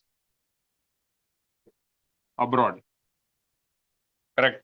We have to add the incomes of the Indians who are abroad. What we have to subtract? We have to subtract the income of foreigners in India. So we have to subtract the income of foreigners in India. So we have to subtract the income of foreigners in India. So this is called as GNP. When domestic is becoming national, you are adding the incomes of already GDP is having the incomes of Indians who are in India. Now you are adding the incomes of Indians who are from abroad.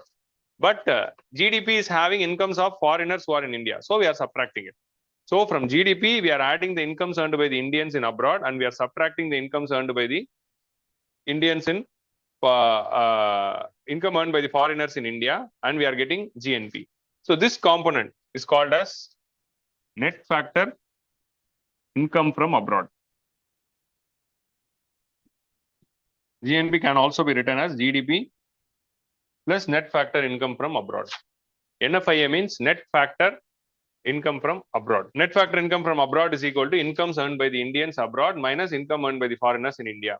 So this entire component, we are writing it as net factor income from abroad. Okay. So that is GNP. GNP is clear. So domestic becomes national when you are subtracting the incomes of foreigners and adding the incomes of Indians abroad. So that's why it is called as gross national product. Okay. Now we are going to see how this gross is becoming net. So gross means something approximate total value. That is called as gross. What is the meaning of English word gross? Means approximate total value. The meaning of word net is you are subtracting something and making it a bit more accurate. That is net. So wherever you are calculating gross and net, you will be subtracting something. If you are subtracting something from gross, you will get net. That is the logic. You will be calculating gross interest rate, net interest rate.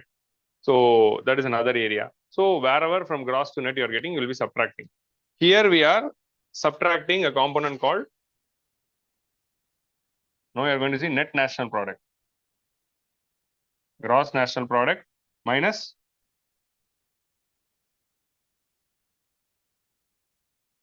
net factor income from abroad is will also come again in which chapter? External sector chapter, again it will come. There I'll expand it and discuss it more. Now just understand it is income earned by the Indians in abroad and income earned by foreigners in India. We'll expand that more when we are seeing external sector.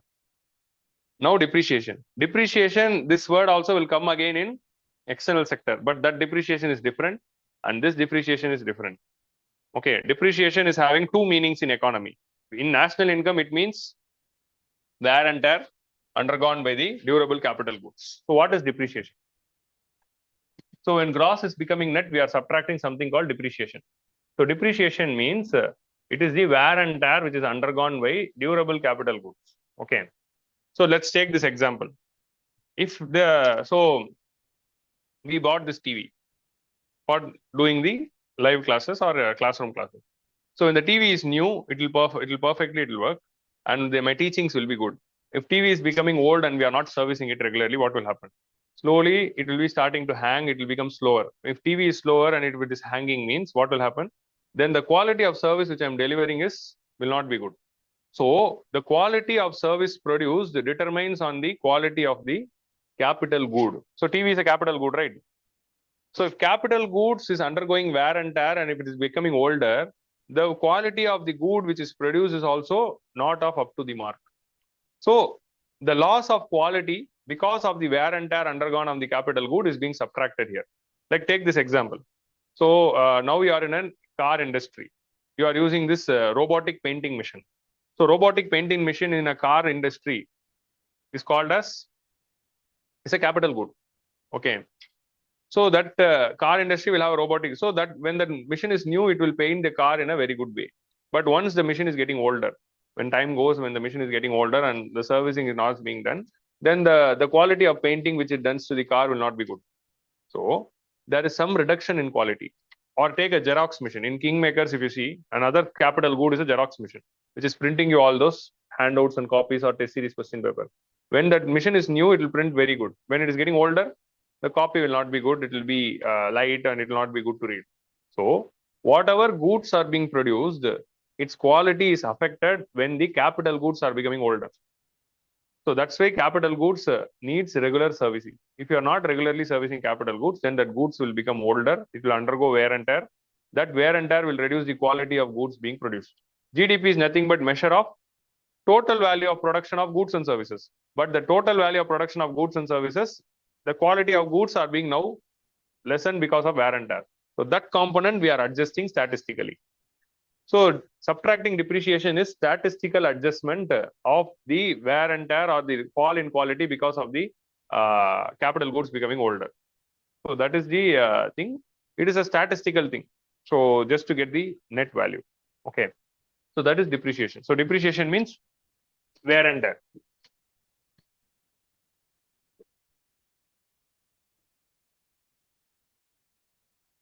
Or getting older. So how we are calculating depreciation? So how we'll calculate it mathematically?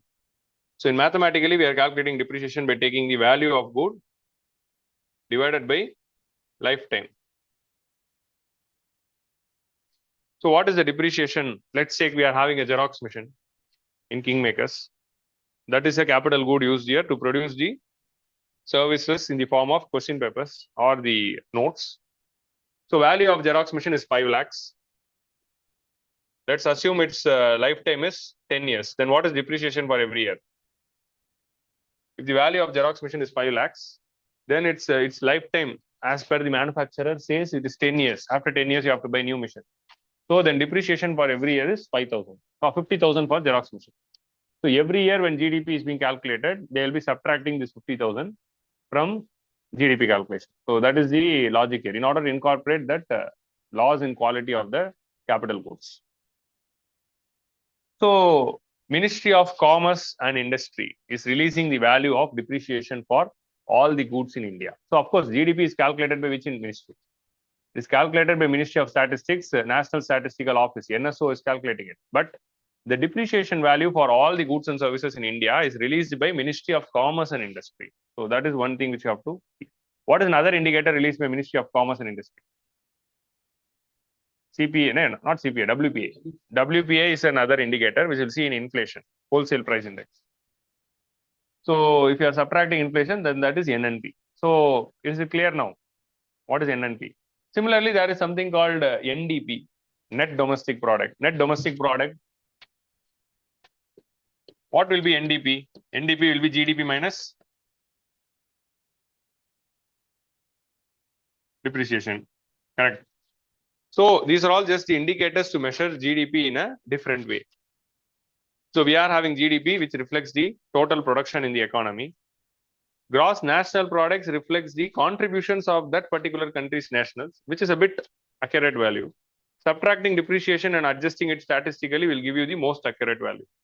So when you are using the word called national income, the word called national income indicates NNP. NNP, net national product at market prices is considered to be national income. We'll see what is market prices and factor cost now. So net national product at market prices is considered to be the national income. So till now it is clear. Is it clear? Clear for all. So GDP, from GDP, we are adding the incomes earned by the Indians in abroad and subtracting the incomes of foreigners, then we are getting GNP. From GNP, we are subtracting depreciation. So see, if the incomes earned by the Indians in abroad is higher than the incomes earned by the foreigner in India, then this value will be positive, we'll be adding it. If incomes earned by the foreigners in India is higher than the incomes earned by the Indians abroad, then this value will be negative. Since it is a positive sign, automatically if it is negative, it will become negative. So it depends on which. For India, it is negative. For the last 2 years, it is being negative. Net factor income from India is negative. So we are subtracting net factor income from India from GDP. In formula, we'll put positive, but net factor of income from India, whichever signs it in, it will automatically change based on that. Okay. Since it is plus, if it is minus value, it will automatically become minus because plus into minus will become minus. So that is the logic here. For India, net factor income from abroad is become negative in the last 2 years. So how I am telling India's net factor income from India is negative for the last 2 years? From where I saw that in economic survey. So economic survey's purpose is that you read the first chapter of economic survey. What I suggest is there is no necessity to read the entire economic survey, but first chapter of economic survey everyone should read. So at least first chapter. First chapter talks about the overall overview of economy and whatever done by the government in the economy and overall summary of the entire economic study. So read at least the first chapter. If you are a senior aspirant, after 3 or 4 attempts, if you are boring, if you want to read something, you can read then fully. But first and second attempts, strictly no. Okay. Just attend some classes. Attend my classes. Next March, we'll discuss. So this is the brief idea of all these 3 indicators. Okay. Now we'll take a short break now. So after the break, we'll discuss about factor cost, basic price, and market price. And then we are having something called personal income and personal disposable income. Then we are having something called nominal GDP and real GDP and GDP deflator. And then we'll be discussing about the problems in the GDP calculation, recent changes. So all these things we'll see after the break. Now it's 12. We'll start again at 12:30. From 12:30 to, I'll take it till 2:15 or 2:30, roughly. 2:15 to 2:30 we'll take and we'll finish it. Okay. So take half an hour break and we'll meet again at 12:30. Online people, you are having any doubts?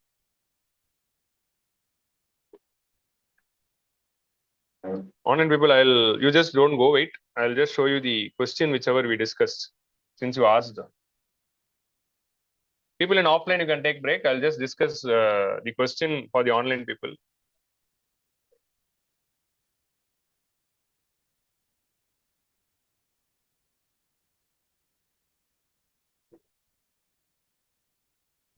See, this is the question. Since we saw the types of goods, this question was asked in 2021 preliminary. If other things remain unchanged,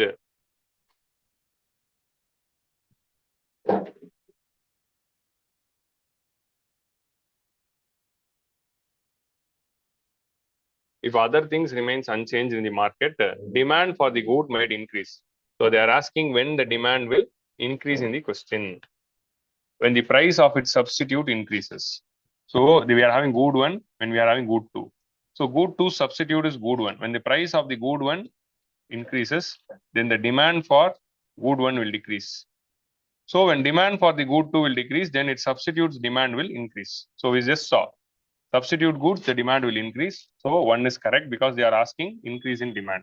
So when the price of the substitute good increases, the demand for the substitute good decreases, then automatically this good demand will increase. Price of its complement increases. If the price of the complement is increasing, then the demand of complement will decrease. If demand of complement is decreasing, then the demand for good will also decrease. So two will not come. We just now saw. For complementary goods, the demand will decrease. For substitute good, the demand will increase. So second statement won't come. First statement is correct, second is not correct. Since second is wrong, we'll eliminate 2 and we'll eliminate 4. The good is an inferior good and the income of the consumer increases. If the good is inferior good and income of the consumer increases, then the demand for the good will fall. So third statement is also wrong. Third statement is wrong, again C will be wrong. You are left with 1. A1 and 4 is the answer. If price of the good will fall, automatically demand will rise. Since they are asking for rise in demand, so answer is 1 and 4. So that is the logic in this question. I hope I explained the question. Anu, Ilakya, Sangavi and Tamil Selvan. Am I clear?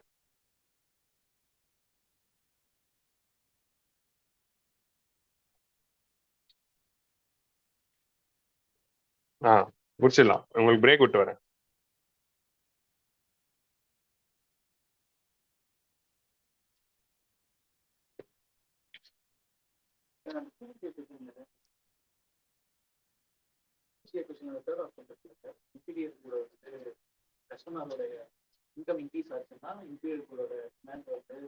All. But ஆனா வந்து அது அதுல include கூட வந்து consumer கிட்ட வந்து include வாங்க தான் கேட்கும்.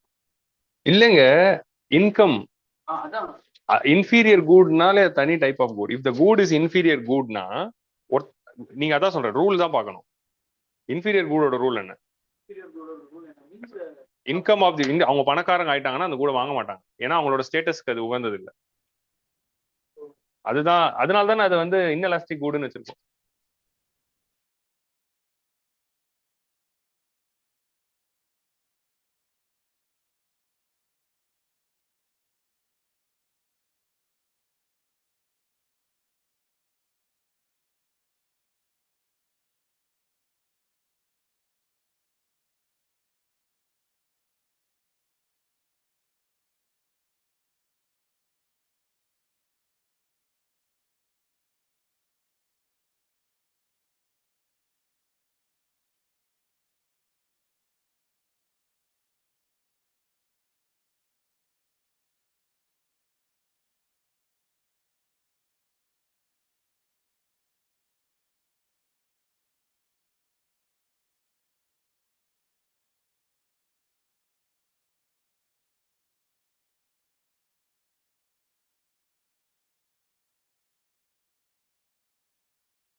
So we'll start the session.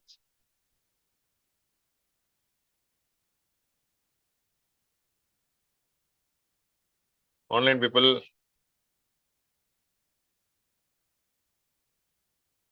Actually, many from Chennai, they wanted to join, but they couldn't join because of no electricity, no charges in phone. None of their phones is working.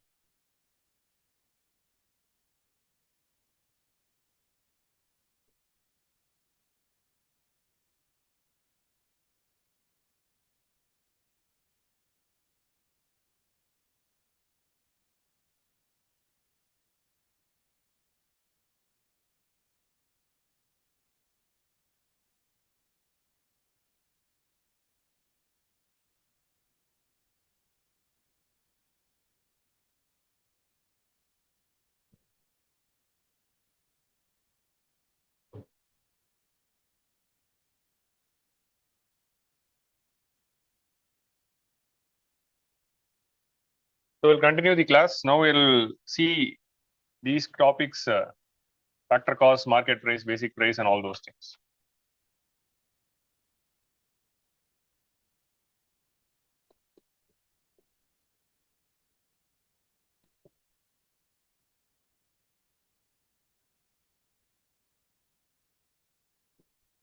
So I need everyone's attention when we are discussing this topic because it is a bit technical topic where we'll be having certain formulas. So I want everyone's attention now. So whatever GDP we calculated, see, we are taking the value of goods and services produced in an economy in 1 year. So we are taking the value. So if we are taking the total value, what is the value of goods we have to take? So goods is having two prices. One is factor cost, another is market price. So which value to take? That is the very big debate which is going for so long. So when a good is produced by a firm, when the good is coming out of the industry, the cost which is incurred by the firm to manufacture that good is called as factor cost. Like for example, so what is factor cost? So we are having a factory. So this factory is using land, labor, capital, and entrepreneurship. And for that, they are paying rent, wage, and interest and profit. In this process, they are producing goods and services. So what is the cost which the factory incurred to produce the goods and services? That is called as factor cost. So the value of good when it is coming out of the factory, that is called as factor cost, or the goods money they spend for the factors of production, that is called as factor cost. The word factory comes from factors of production because they are using the factors of production to produce something. So that's why it is called as factory or factor cost or all those things. So when the good is having certain value when it is being produced in a factory, but when it is coming to the market, the value is increasing. So it is not sold at the same prices when it is being sold in the market. The value is increasing because of certain things in the economy. Like for example, we are seeing three important effects. The first effect is supply chain. Okay, when a good, see, if you go, maybe the cost of manufacturing a pen would have been 8 rupees. But when it is sold to you, they'll be selling it to 15 rupees. So why the cost of the pen at the factory level is 8 rupees when it is coming to you, it is 15 rupees? Because of three important reasons. The prices increases when it reaches to the customers than what the price it is being sold. The first reason is supply chain. Supply chain means it is being transferred from one retailer and one trader to another trader. The good will come from factory to a trader. That trader will be a wholesale trader. That wholesale trader will be selling it to a retail trader. That retailer will be selling to another supplier. That supplier will be selling it to a shop. So at each and every level, they would have added 1 rupee. So when they are adding 1 rupee, automatically the price rises. So this is the major factor which is increasing the price of the good when it is coming from factory towards consumers. So this is the first thing. Second thing which influences the price is the taxes. When the good is sold in the market, government is imposing a tax called GST. So this tax is adding up to the prices. Like for example, if you are buying a good worth 100 rupees, okay, let's think you are buying a toy, Barbie toy, because of the Barbie movie. I think so. This Barbie, how many of you saw Barbie movie? There was this movie, only one. Okay. Even when I asked in Tamil Nadu, there was only 1 or 2 people. No one else saw. Okay, that's fine. Because of this Barbie movie, maybe the demand for Barbie dolls would have been increased. So Barbie doll is 100 rupees if you think. If 5 rupees, 5% GST is imposed on the dolls. Then the cost of the doll will be 105 rupees. So just because government imposed an indirect tax on the dolls, the price of the doll has increased to 105. So taxes imposed by the government increases the price of the goods when it is sold in the market. So 100 rupees worth of good became 105 because of GST. Or if the tax is 10%, it will be 110. 110. If it is 20% tax, then 120. So when government imposes tax, the price is rising. The third thing which influences the prices is subsidies.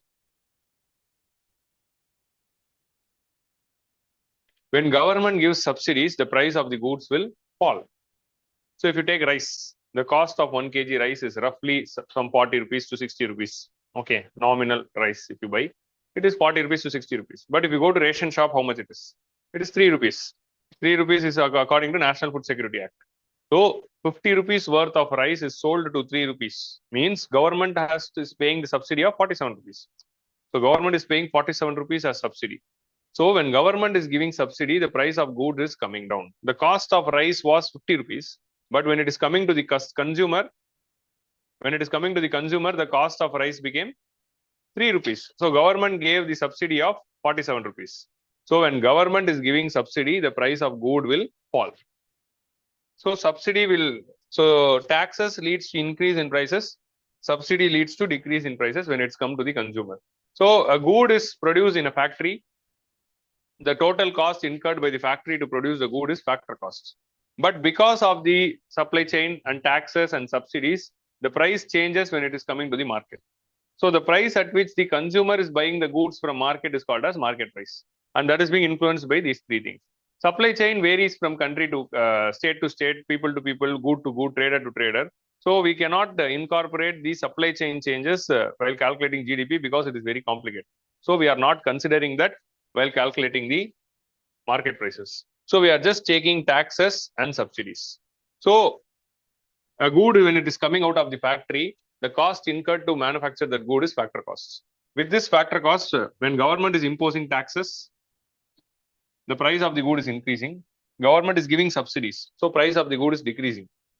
We are subtracting subsidies. And that price is called as market price. So market price is equal to basic prices, factor cost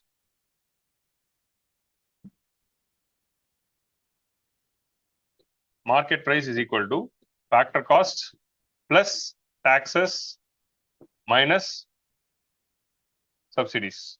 Because when government is imposing the tax, the price of the good is increasing. When the government is putting subsidy, the price of the good is decreasing. 100 rupees worth Bobby doll became 105. So that's why you are adding taxes. But 50 rupees worth rice became 3 rupees. So you are subtracting the subsidies. So these kind of examples, you have to write it down in your notes because you have to, when you are recalling it in the future. For taxes, I gave this example of Barbie doll. For subsidies, I gave the example of rice. Only if you are writing this example in your notes, when you are recalling it after 3 months, it will be helpful. So market price is equal to factor cost plus taxes minus subsidies. So this is what difference between factor cost and market price. Factor cost is the cost incurred by the factory to make a goods. Market price is the price at which it is sold to the consumer, end consumer. So these are all the two important indicators. So while calculating GDP, you are taking total value of goods and services produced in 1 year. If you are taking total value of goods and services produced in 1 year, at which price you have to take? Whether you have to take the value of good as 100 or 105. Whether you have to take the value of rice as 50 or 3. So that was the debate which was going on. Whether we have to take factor cost or we have to take market price. Okay, so this was the debate going on. Till 2015 in India, we were using market prices to calculate GDP. So GDP was calculated, the NNP was calculated at market prices. Sorry, 2015 we are using factor cost. Just hold. Till 2015 we were using factor cost to calculate GDP. So till 2015 NNP was calculated at factor cost. So NNP at factor cost was considered to be the national income, and factor cost was the thing which we used because market price was varying from state to state because of the differences in the taxes. Every state imposed a different tax. Tamil Nadu imposed a tax, Kerala imposed a tax, Uttar Pradesh imposed a different tax, Bihar imposed a different tax. If every state is imposing different taxes, the taxes are varying. So in order to find a constant value, we took factor cost and we are calculating. But in 2008, United Nations System of Accounts, UN released this document called UN System of Accounts in 2008. So UN system of accounts, UN SOA says that GDP should be calculated in the market prices because that is the price which people are paying that reflects the true value of the commodity, and it should not be based on factor cost.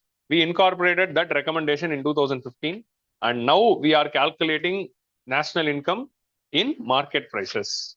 So whenever you are seeing the word called national income, it is always NNP at national income is equal to NNP at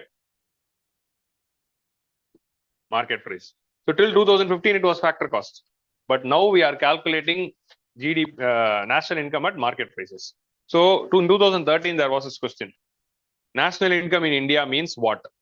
So options, you are having NNP at factor cost, NNP at market price, GDP at factor cost, GDP at market price. The answer was NNP at factor cost then. That would have been there in PYQ because it is 2013. But in 2015, we changed it. Now it is NNP at market price. Okay. So that is the difference which you have to understand. So now we are calculating NNP at market price as national income. So in 2015, we also made another change. I'll talk about the change. We introduced a new type of prices called basic prices. Earlier, we only had factor cost and market price. Now we have incorporated a new type of price called basic price, about which we'll see now. So before going into that, you have to understand the difference between the word cost and price. So now you would have understand the difference between the word cost and price. Generally, we use it interchangeably. We use the same word for both. We think both is having same meaning, but there is a different meaning. Cost is the amount of money which is incurred to make a product.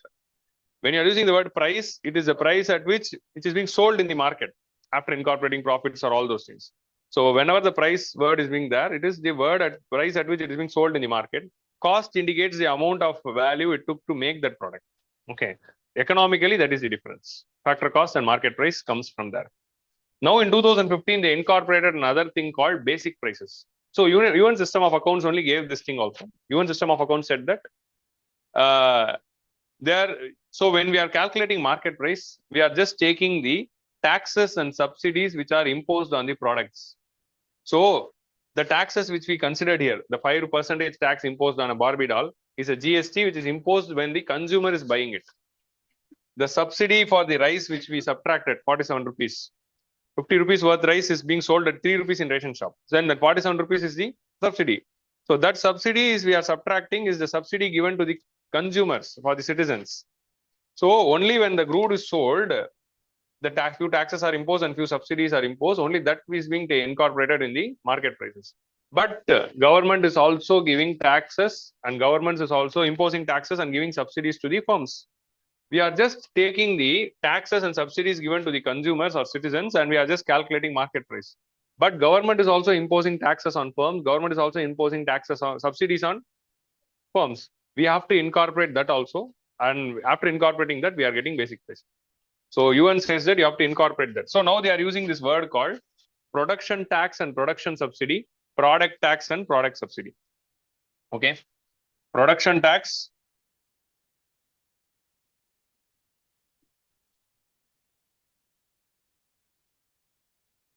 production subsidy, product tax and product subsidy. So in earlier, we took factor cost, we just added the product tax and we just subtracted the product subsidy and we got market price. But we were not considering the production tax and production subsidy. Production tax and production subsidies are given to firms. Product tax and product subsidies are given to the households or consumers. So that difference you have to understand. So this factory, when they are manufacturing, they are imposed a lot of taxes. Like if you take a car manufacturing company, they will buy tires. For tire, they have to pay GST and buy tires. They will be buying iron and steel. For the iron and steel, they have to pay GST and buy. Even firms are also paying taxes. So that taxes should be added. Even firms are also getting subsidies under PLI scheme. Recently, government launched production-linked incentive schemes where they are giving subsidies to the manufacturers of 14 important goods. So study about production-linked incentive scheme. It is a very important scheme with respect to manufacturing. PLI scheme is imposed for 14 sectors. So in that 14 sector, if someone is doing manufacturing, they will be receiving subsidy for each additional product they are producing. So like for example, PLI scheme for mobile manufacturing, how it is being imposed. So they are taking a base year. On that base year, consider a mobile manufacturing company would have manufactured 100 phones. So in 2021, that company manufactured 100 phones. So that will be taken as base reference. In 2022, how many ever additional phones they are producing over and above 100, for those additional phones, government is giving subsidies. So over and above this base value, how much ever extra phones you are manufacturing, for all those extra phones will give you subsidies up to 6% or some percentages. So that is PLI scheme. Incremental sales, they will be giving the subsidy. So these kind of subsidies are also given to the firms. So these subsidies are also reducing the value. Like for one additional firm they are producing, they will be giving, if they are providing 1,000 rupees subsidy, if the phone's value would have been 10,000, that will be the factor cost. If government is giving 1,000 rupees subsidy, then they can keep factor cost at 9,000 itself. So that will reduce the phone's manufacturing cost. So these kind of subsidies even firms are getting. So what Ivan said, we have to, from factor costs, you will be adding production taxes and subtracting production subsidies. So if there is a car company, they will be paying GST for tires. So that is the tax which is being paid by the car company. So even the companies are paying taxes. So that is production tax. The production subsidy means PLI related schemes. So you have to write these examples, then only you can recall. Here we said about raw materials. So raw material and inputs, they will be paying taxes. Here under PLI schemes or any other government schemes, they will be getting the subsidies. So you will be getting basic prices. So they are bringing in something called basic prices. So basic prices is equal to factor cost plus production taxes minus production subsidy. So from factor cost, if you add production taxes and minus a production subsidy, you will get basic price. From basic price, if you add product tax and subtract product subsidy, you will get market price. So earlier we just directly added product taxes and subtracted product subsidies from factor cost to attain market price. Now we have brought in something called basic prices in between the both. So first to the factor cost, we are adding production taxes and we are subtracting production subsidies to get basic prices. So then what is the value of market price then? So market price is equal to basic price plus product tax minus product subsidy. Basic price plus product tax plus product. Then what is the value of basic prices? Basic price is equal to factor cost plus production tax minus production subsidy. You just remember any one thing and you can derive the other things in formula. So how questions will come? See, whenever you are studying any concepts, whenever you are listening to any lectures in UPSC, always you have to focus on first one thing, you have to understand the concept. Second thing is you should be imagining question. So whatever we are studying now and whatever we are discussing in the class, everything is to attend a few questions in economy. So always think about the economy questions. So how these things can come in exam? Consider the following statements regarding GDP calculation. Basic prices are calculated by adding production tax and subtracting production subsidy from factor cost. This will be one statement. Market price is calculated by adding product tax and subtracting product subsidy from factor cost. So like that, they can give a statement. Second statement is wrong because market price is calculated by adding product tax and subtracting product subsidy from basic prices. So the entire formula will become a statement and those kind of statements will be coming in the exams. So always imagine questions, how it is going to come. You just think. So you don't mug it up, just understand. In the factory, we are producing a goods, that cost is factor cost. Companies are getting taxes. So that is adding to the value. Companies are also getting subsidies. So they are subtracting the value to get the basic prices. From basic price, when the goods are sold to market, at the market for Barbie doll, you are imposing product tax. For rice, you are providing subsidy. So to get the market price. So market price is a price which is paid by the end consumer. Factor cost is a cost incurred by the firms to produce the goods. But basic price is between both of them. So now we got the basic price. So they asked to incorporate this basic price. And they said that when you are using gross value added method, it should be GVA at basic prices. Okay. In gross value added method, they have to follow basic prices.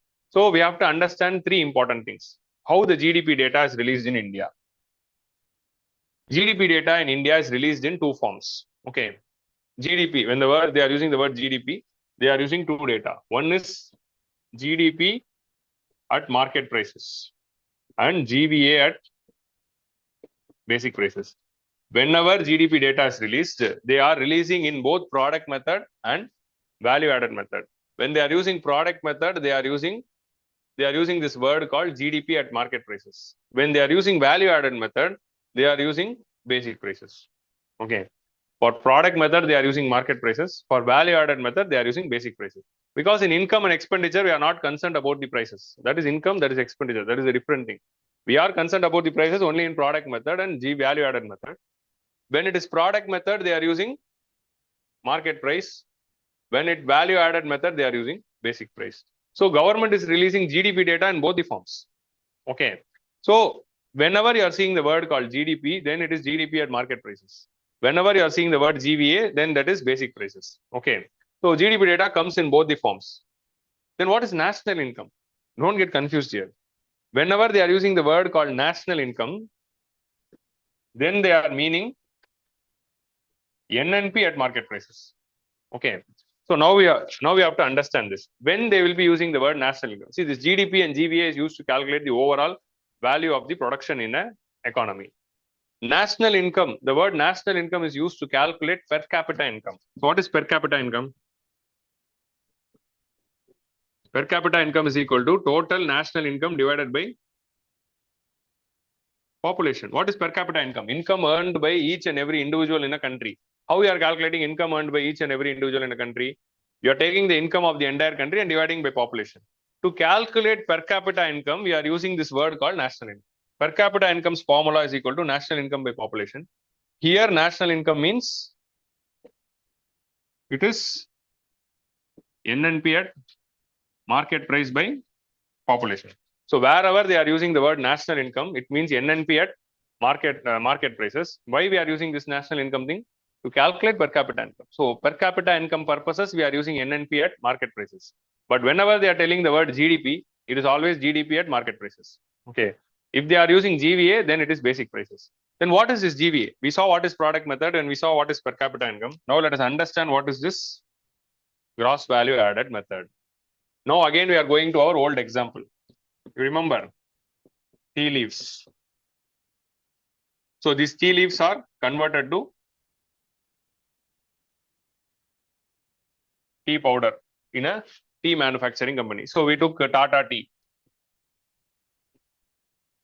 So this tea powder is being sold to a supermarket. From supermarket, they are selling it to a tea shop. In tea shop, they are selling it as hot drinkable tea. Then even I also bought the tea. So this is the supply chain which we took yesterday. You remember, we are going to recall the supply chain again and again and again. So always remember the supply chain. Let us assume the total value of tea leaves produced in an economy is 100 rupees. 100 rupees is the total. This is our economy. We are assuming it. You write down this example. It is very important. Let us take 100 rupees worth of tea leaves. This 100 rupees worth of tea leaves is being is going to the tea manufacturing Tata tea plant. Tata tea, what they are doing a value addition of 50 rupees, and they are converting it into 150 rupees worth of tea powder. So how much value addition happened? 50 rupees worth of value addition happened. So they are doing some manufacturing process. They are processing the tea leaves and making a tea powder worth of 150 rupees. The supermarket person, they are getting that 150 rupees worth of tea leaves and they are packaging it into 1 kilo boxes, 250 gram boxes or 200 gram boxes or some packaging thing. They are doing an additional value addition by putting some stickering and labeling, and they are of 50 rupees and they are selling it for 200 in supermarket. Let us take 1 kilo is 100 rupees. Then 2 kilo is 200 rupees. They sold 100 rupees 1 kilo to a tea shop and another 1 kilo to me. Are you getting? Tea leaves of 100 rupees is being converted to 150 rupees by a value addition. The supermarket person is doing another 50 rupees worth of value addition by packaging and labeling, and they are now having 200 rupees worth of tea powder. This 200 rupees worth of tea powder, 100 rupees worth of tea powder is being bought by a tea shop. 100 rupees worth of tea powder is being bought by me. Okay. Whatever tea I bought, it is a final good. Final good means I bought it and I consumed it and it's over. The role in market is over. But this tea shop person bought that 100 rupees worth of tea. And in if the shop is there in old Rajendra Nagar, then cost of tea is only 5 rupees. Okay. So this person would have sold, that person would have done a value addition of another 50 rupees, and that person is selling 150 rupees worth of tea, which means almost 30 teas. Okay, 150 rupees worth. So that tea shop person, that person did a 50 rupees worth of value addition, and that person sold 150 rupees worth of tea. Now, don't ask me the cost of milk, sugar, and all those things. This is just a simple example to understand. He bought 100 rupees worth of tea powder and sold it to 150 rupees worth of drinkable tea. So that person sold 30 teas, each is 5 rupees cost, because here we are getting 5 rupees shots, which I like the most in Delhi. The first thing which I like the most about Delhi being here is 5 rupees tea. Okay. So they should bring this in Chennai also. So they sold 150 rupees worth of tea. So this is our supply chain. So if you are taking intermediary goods, so in GDP calculation, we saw that it's the total value of all final goods and services. If you are not taking final goods and if you are taking all the goods produced, what will happen? We'll see.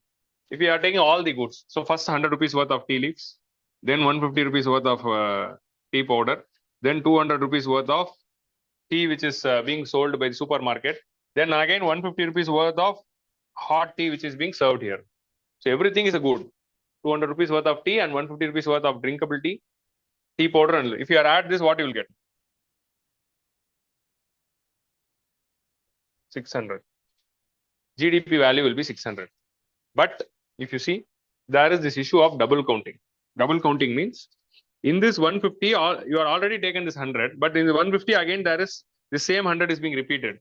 In this 200 also the same 100 is being repeated. So the same 100 is being repeated again and again and again. That has bloated up the GDP value. That's why we have to take only the final goods and services. If you just take final goods and services, what are all the final goods? 100 rupees worth tea which I consumed is a final good, and 150 rupees worth of tea which is sold in the market is the final good, because this 100 rupees is intermediary good, this 200 is intermediary, this 150 is intermediary, this 100 is intermediary, because this is further value added, this is further value added.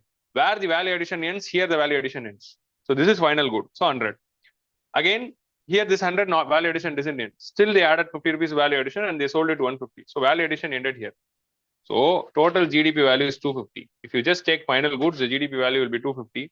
Only 250 rupees worth of goods sold in the market, because all these things were value added and resold. So if you are doing all the goods, then there will be the issue of double counting. To solve the issue of double counting, we are using only final goods.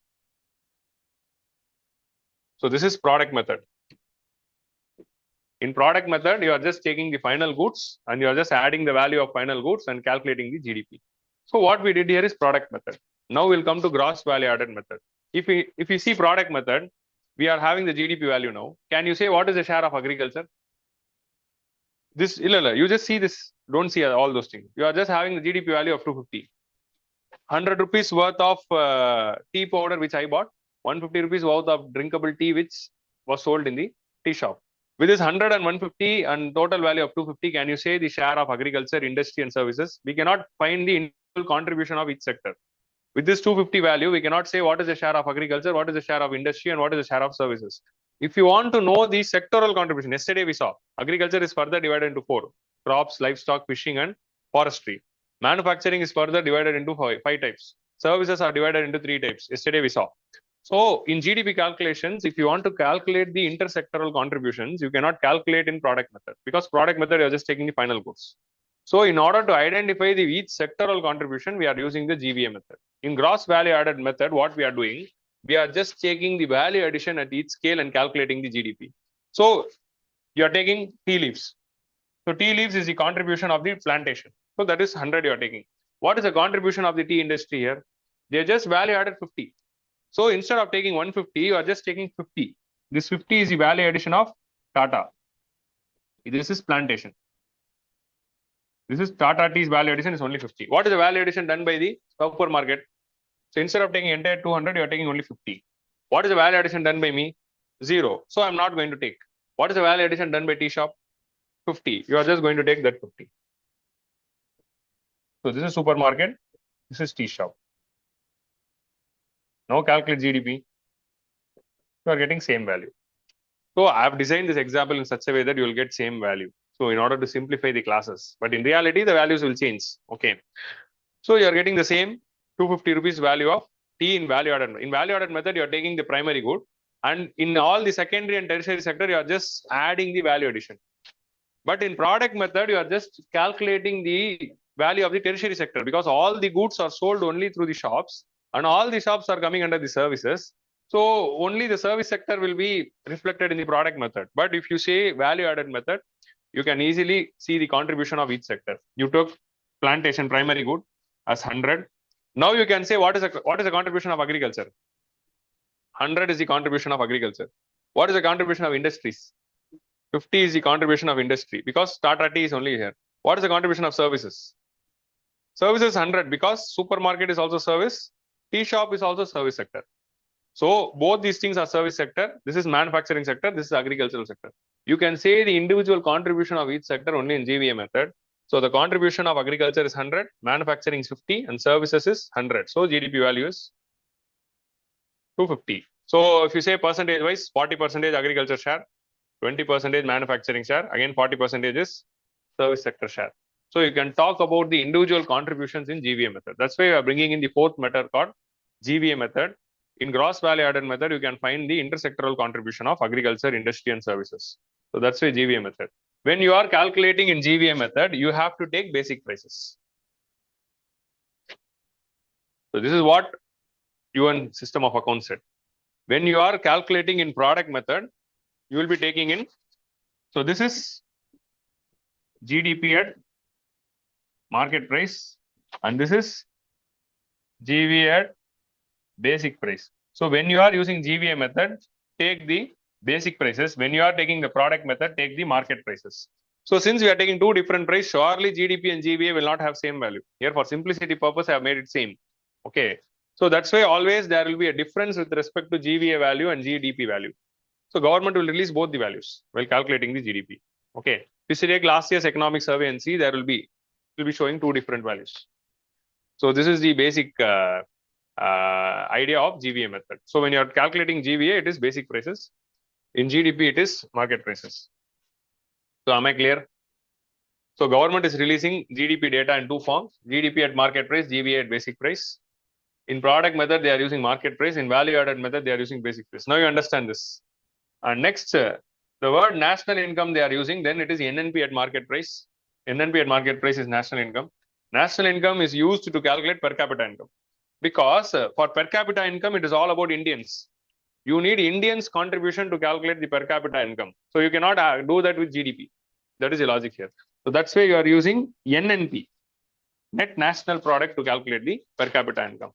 So whenever you are using this word called per capita income, there this national income comes into play. It is national income. So national income obviously should not be domestic product. It should be national product. So that is the logic here. Fine. So these are all the three types of value which they are releasing. Now your doubt is clear, Balamurgan. Now you will be clear. Okay. He only asked the differentiation between all these three. So these are all the three types of indicators which government is releasing. Okay. So now everything is clear. GVA method. Everyone is fine. Now we'll go to the next topic. In gross value added method, we are just taking the primary good 100. In industry, we are just taking the value addition 50. We are not taking the entire 150. For supermarket, we are not taking the entire 200. We are just taking the 50. For tea shop, we are not taking the entire 150. We are again taking only the 50. So if you take all the goods, then it will show 600. But this is the real value of GDP. Clear? Now we'll go to the next topic. Now you saw what is per capita income. Now we'll see what is personal income.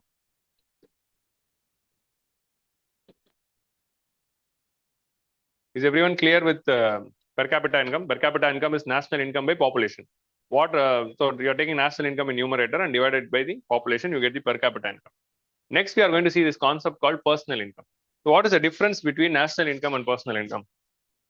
So in personal income, first I'll write the formula. National income minus undistributed profits.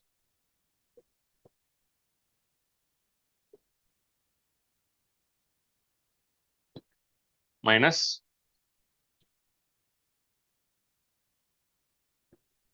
net interest payments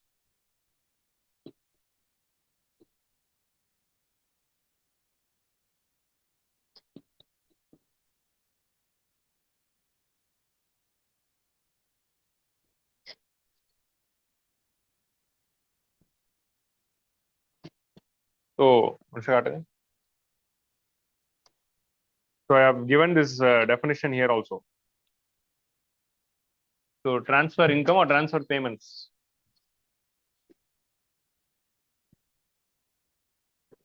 So what is the difference between personal income and national income? Now we'll understand. National income is the net national product at market price. But this national product at market price is not going, every part of it is not going into the hands of people. So not the entire part of net national product at market price is going to the households or the people. Only a certain part of it is going, a certain part is not going.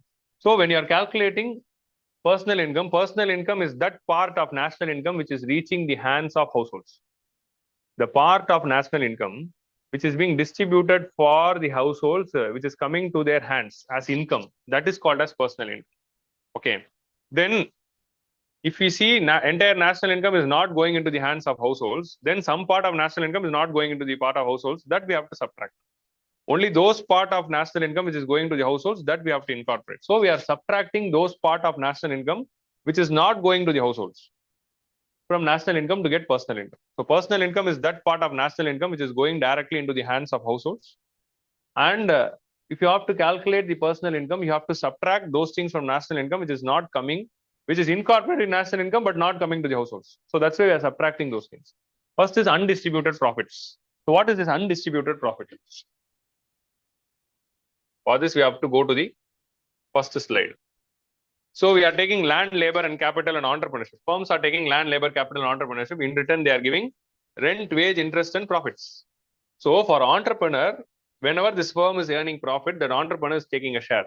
Imagine a company. Imagine I am running a company called Adil Motors. Adil Motors is a car company which is competing with Tata Motors or Mahindra Motors. Okay. So in Adil Motors, if I am earning 100 crore profit, will I take the entire 100 crore and go to home as a owner? No. The owners or shareholders, they will not take the entire money and go. They will reinvest in their business. Okay. So of this 100 crores, maybe I'll take 50 crores. Or maybe the shareholders will take 50 crores. Or they'll take 20 crores. But rest of the 80 crores will be reinvested in the business. That's how business works. Only then business will expand. If I'm just accumulating all the income and taking home, then the business will not grow. The business will grow only if I'm reinvesting in the business in the next year, then only it will expand. So if I am earning 100 crore profit, I will not take the entire 100 crore. So whatever profits the firms are being earned, the entire profit is not being distributed as profit to the entrepreneur. Entrepreneur just takes a part of it. The rest of the thing is being reinvested back. The amount of money which is not being taken by the entrepreneur and being reinvested back is called as undistributed profits. So distributed profit means the part of profit which is being distributed to households. That should be part of personal income. So the amount of profit which the entrepreneur is taking, that is called as distributed profits, because the profit is being distributed to them, to owner and shareholders. The part of profit which is being reinvested in the business back, that 80 crore is not being taken by the entrepreneur who is part of the household. That 80 crore is again reinvested in the business. So that is called as undistributed profits. So now if you come to the formula, national income, we are incorporating the entire profit. Personal income means that part of money which is coming into the hands of households. So only the distributed profit of 20 crore is coming to the households. In national income, we are incorporating the entire profit, rent, wage plus interest plus profit. In income method, when you are calculating, you are incorporating the entire rent plus wage plus income plus profit. But this entire profit is not coming to the households. Only the distributed thing is coming. Then undistributed things should be subtracted. So we are subtracting that 80 crores, which never came to the households. In national income is incorporating the entire 100 crore. From there, we are subtracting 80 crore. That is undistributed profit. So this is the first thing we are subtracting. Next thing which you are subtracting is corporate taxes. Firms, whenever they are earning profits, they have to pay a certain point of profit as corporate taxes. This corporate taxes is not coming to households or not going to firms, it is going to government. So it is not being taken by the household. It is neither being reinvested in the business. That part of this 100 crore, for that 100 crore, have to pay 30% income tax, corporate tax. Now it is being reduced to 22 and 15. Have to pay 22% or 15% corporate tax means that is neither going to the household nor going to the firm's reinvestment. It is going to the government. So that is also not part of the personal income, not coming into the hands of people. So that part I am subtracting. Households, if you see, households are For whatever capital they lent, they are getting interest payments. Okay. Households, they would have lent certain capital, for that they will be earning income. So whatever capital, households, for whatever capital they lent, for that they will be earning interest. And households are giving capital, for that capital they are earning interest. So interest is part of their income.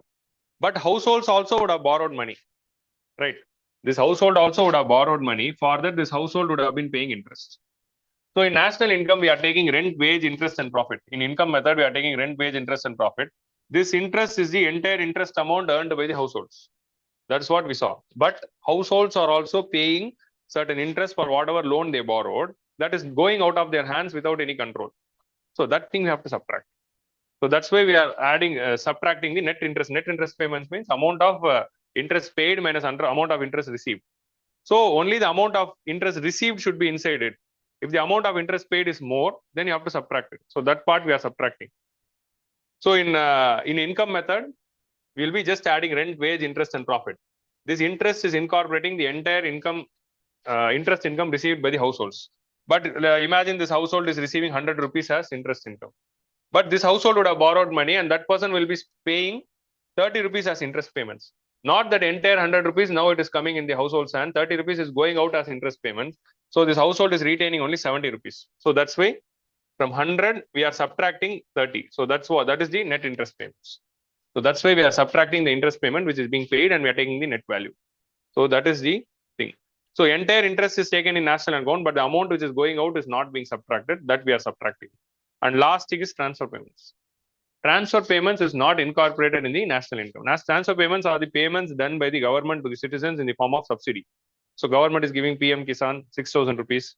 So these kind of direct money payments. In recently, if you take Tamil Nadu government, they brought in a scheme called Pudumai Pen scheme, which was launched by Arvind Kejriwal. Arvind Kejriwal came to Tamil Nadu, and Delhi Chief Minister launched the scheme in Tamil Nadu, along with Tamil Nadu Chief Minister.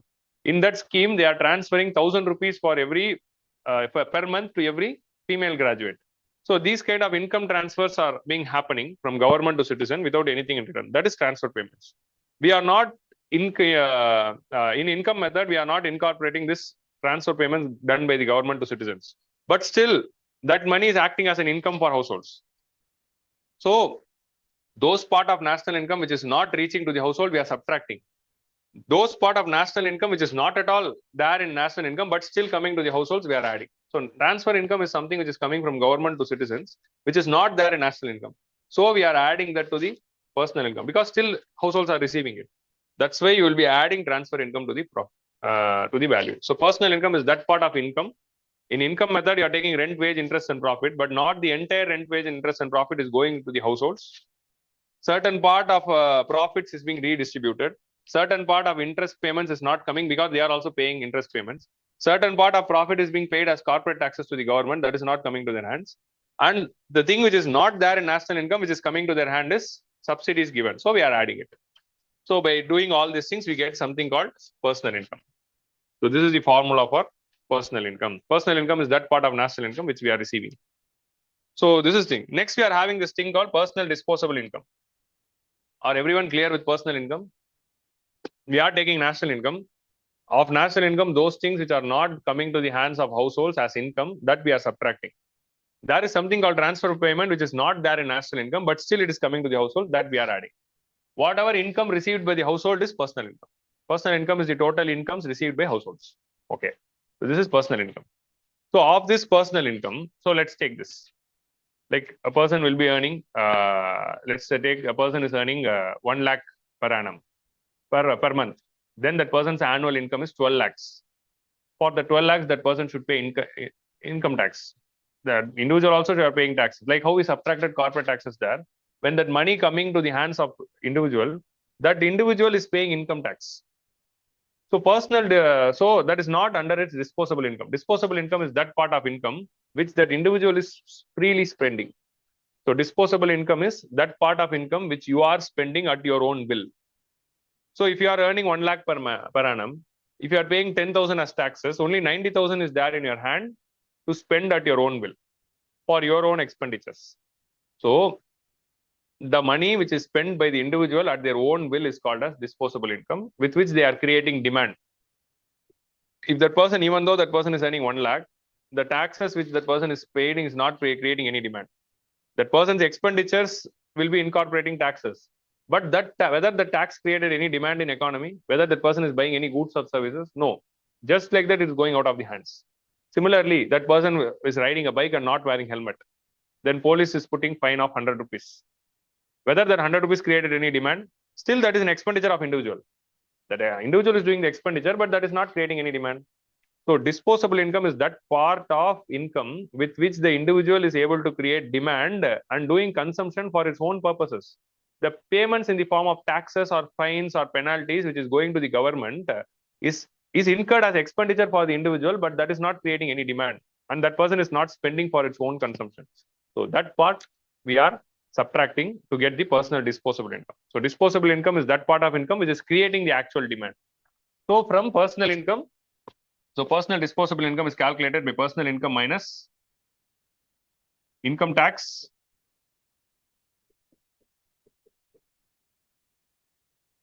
minus fees and penalties.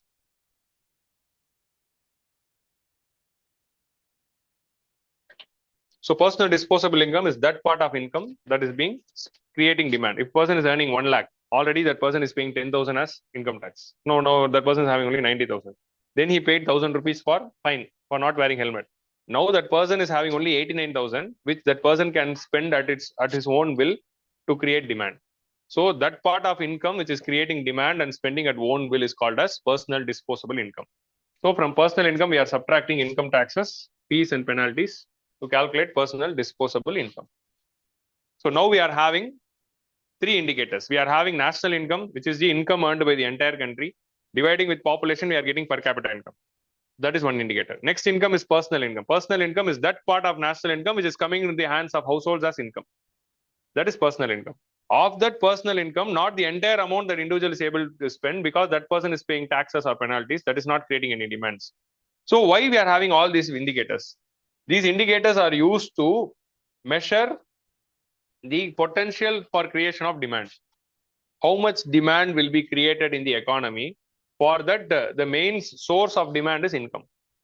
So in income method and to be specific in expenditure method is a demand side, but expenditure is being done only with the income which is being received. So amount of income, if it is increasing, then that is having the potential to increase the amount of expenditure. So in expenditure method and income method, we are measuring the demand side of the economy. To be precise, expenditure method is measuring the demand side, but income is measuring the capacity of the demand. So that capacity of demand can be measured in 2 other sub-variables called personal income or personal disposable income.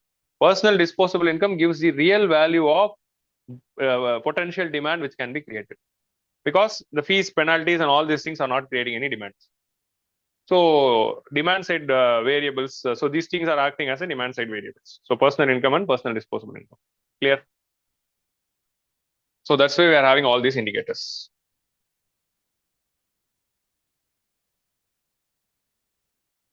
So just don't mug up the formula. If you are understanding it easily, so how the questions will come? Which of the following is included in personal income? Which of the following is part of personal disposable income? Which is, so all these formulas can be converted into statements. That's how we'll get a question.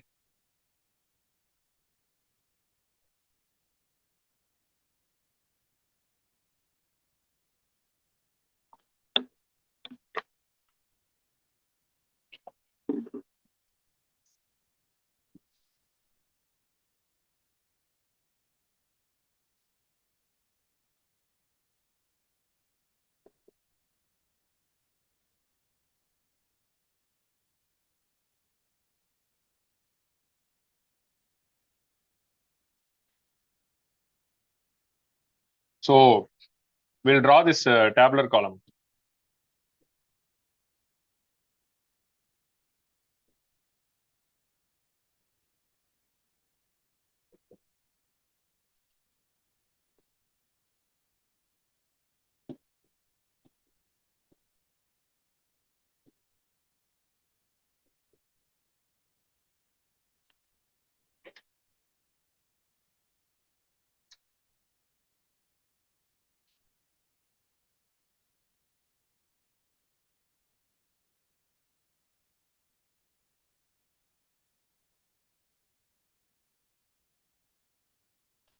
So the next topic which you are going to see is nominal GDP and real GDP.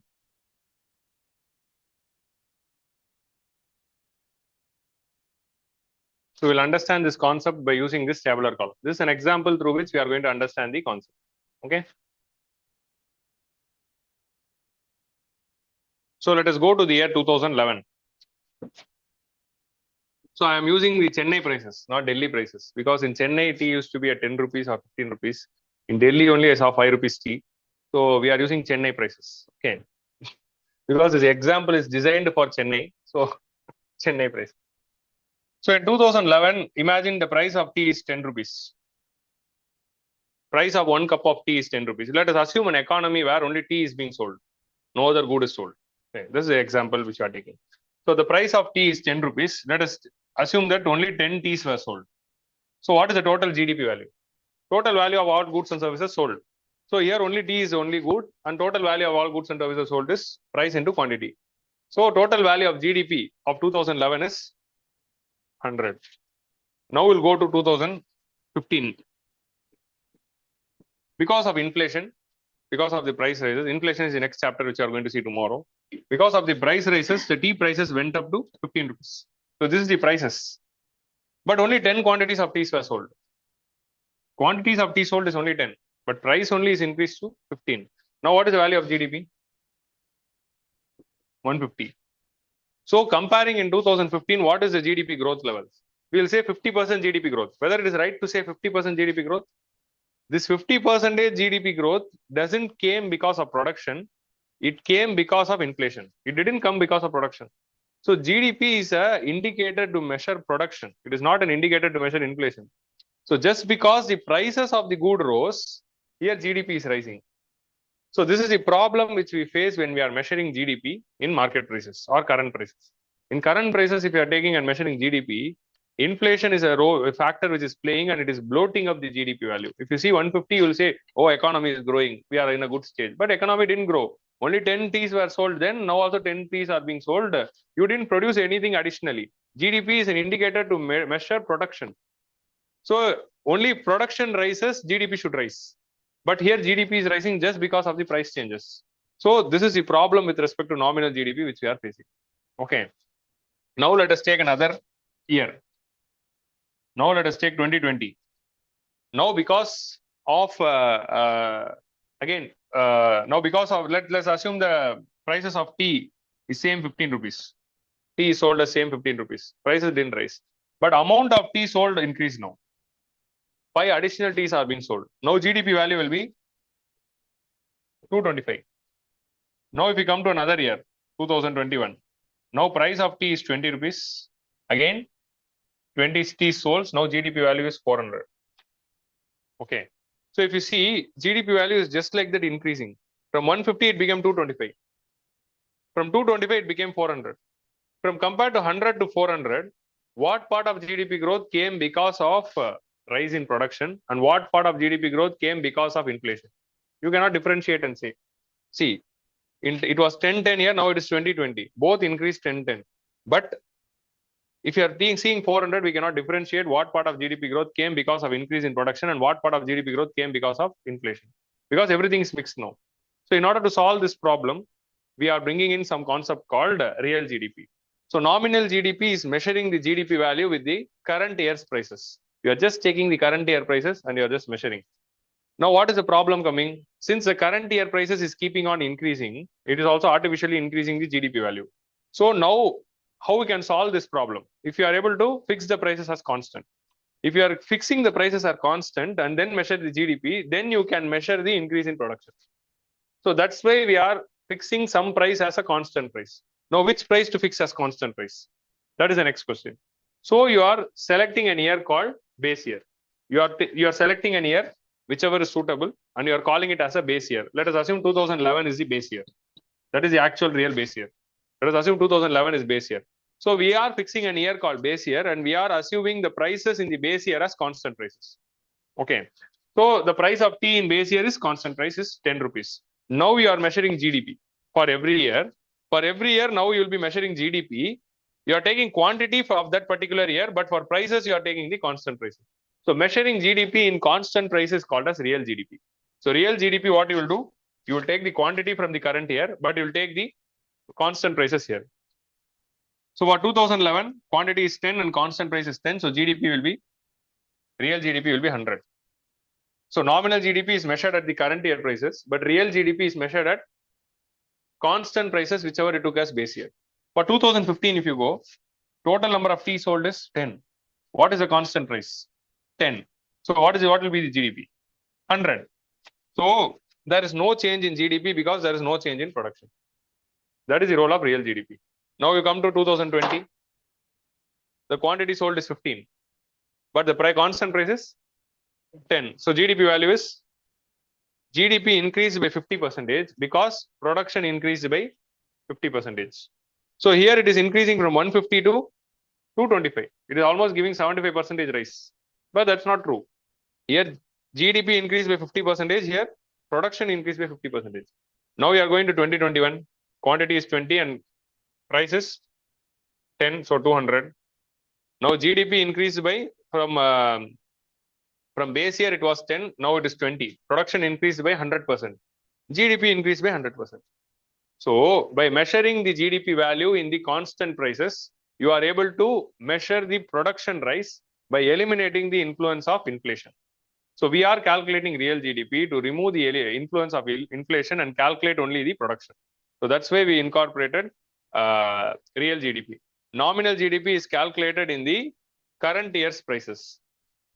Current year prices is having inflation, so it is bloating up the GDP value. So in order to solve this problem, we are fixing 1 year as base year and fixing the prices of that year as constant prices. Now we are calculating GDP with the constant prices in order to eliminate the impact of inflation. You have kept the prices constant now and then calculating GDP. That is called as real GDP. So nominal GDP is calculated in the current year price. Real GDP is calculated in the constant price or base year price. It is also called as constant prices or base year prices. So now it will be reflecting only the increasing the production. So this is the concept of nominal GDP and real GDP. So nominal GDP is bloated up value because of inflation. You are eliminating the influence of inflation and calculating the real GDP, which measures only the production. That is GDP, real GDP. Then we are having this concept called GDP deflator, which is equal to nominal GDP by real GDP into 100. In percentage into 100, in ratio, we won't add 100. That's it. So the GDP deflator is equal to nominal GDP by real GDP. What is this GDP deflator? GDP deflator is an indicator of at what factor the price has increased. It measures the inflation levels in the entire economy. GDP deflator measures the rise in the price levels in the entire economy. So that is the role of GDP deflator. So if you say nominal GDP to real GDP, what is the GDP deflator value? 1. What is the real GDP? Real GDP deflator 1.5. So GDP deflator is 1.5 because prices increase 1.5 times. From 10 rupees to 15 rupees, the prices increase 1.5 times. So GDP deflator reflects the amount of price rises in the commodities, in the goods and services. So it is an indicator to measure the inflation in the entire economy. So what is the GDP deflator here? 225 by 150. That will also be 1.5. Here it will be 400 by 200. So here it is 1.5 because 10 to 1.5, 1.5 times. So it is showing 1.5. Here it is 20 because from 10 to 20 it is 2 times. So it is showing 2. So GDP deflator is an indicator of proportion of price rises from base year. So it measures the inflation in the entire economy for all goods and services. So nominal GDP has all the goods and services produced in an economy. Real GDP also has all the goods and services produced in an economy. So GDP deflator measures inflation for all the goods produced in an economy. But that is not the real indicator for inflation because not all the goods is going to impact all the types of consumers. So that's why we are having different indicators like CPI, WPI, about which we'll discuss tomorrow. So this is GDP deflator. Okay. So are you clear about what is nominal GDP, real GDP, and GDP deflator? In nominal GDP, inflation is artificially bloating up the value of GDP. In order to remove the artificial bloating up of value of GDP, we are bringing in something called real GDP. So real GDP is being calculated in the constant prices. So now we have to understand what is base year. So base year is a year which we are choosing to fix the prices. So base years are generally changed for every 5 years in order to reflect the current price levels. So whenever the government is choosing a base year, they will choose in such why 2011 is chosen. So that is a reason behind it. So base years will be chosen in such a way that there is no big economic shock in that year. There is no big volatility in that year. There is no global economic issues or local economic issues. That year would have been having normal monsoons. Monsoon should be normal because monsoon plays a major role in agriculture. Then that year should not have any big structural reforms. So in such a way, they will choose a year called base year, with a smooth functioning of economy. So this is the idea of nominal GDP and real GDP and GDP deflator. So next we are going to see. So everyone clear? Nominal and real.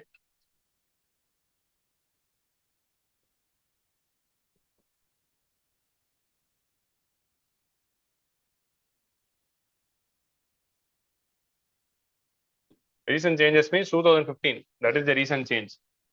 So in 2015, government made a certain changes with respect to GDP calculations. Okay. So government made certain changes in how GDP is being calculated. So they did a lot of technical changes, which is beyond our scope for UPSC preparation. We'll take only those things which is relevant to us. The first change which they did was change in base year.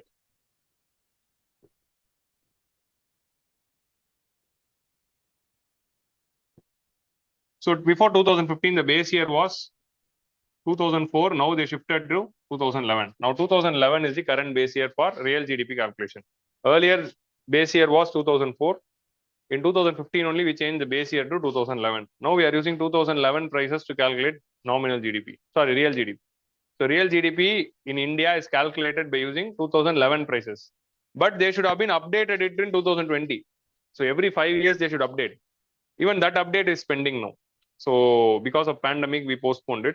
So anytime government may change the base year from 2011 to some other year, which is reflecting the present prices. Because 2011 prices is too much far behind to see the real value. The second change which they did was factor cost to market price. So they moved in product method, and for national income, earlier it was GDP at factor cost or NNP at factor cost. Whatever it was calculated in factor cost earlier, now it will be calculated in market price. So at present, national income is NNP at market price. GDP is in product method is GDP at market price in product method. And they brought in new thing called basic prices. They incorporated basic prices also in 2015 only. They incorporated something called basic price and they started calculating GVA at basic prices. So this is the second change which they made. The third change which they made was data widening. Data widening. So let's take this example. If you want to calculate the average age of this class, what I'm doing, I'm asking these two people's age and dividing it by 2. This is one value. I'm asking all the people in this side of the class and dividing it by 1, 2, and the total number of value. So which value will be accurate? First value or second? Whether taking these two people's data or the entire class's data and dividing. Taking entire. So more the data you take, more accurate the value is. Lesser the data you take, lesser accurate. So GDP is generally calculated by using sample survey. So sample survey means they are just taking some sample from the entire population. We are not going taking the value from entire 140 crore people. We are just taking a sample of 10 lakh or 20 lakh people and we are calculating GDP. So that sample should, if more the sample we are taking, more accurate the values. So the third change which they did was widening of data.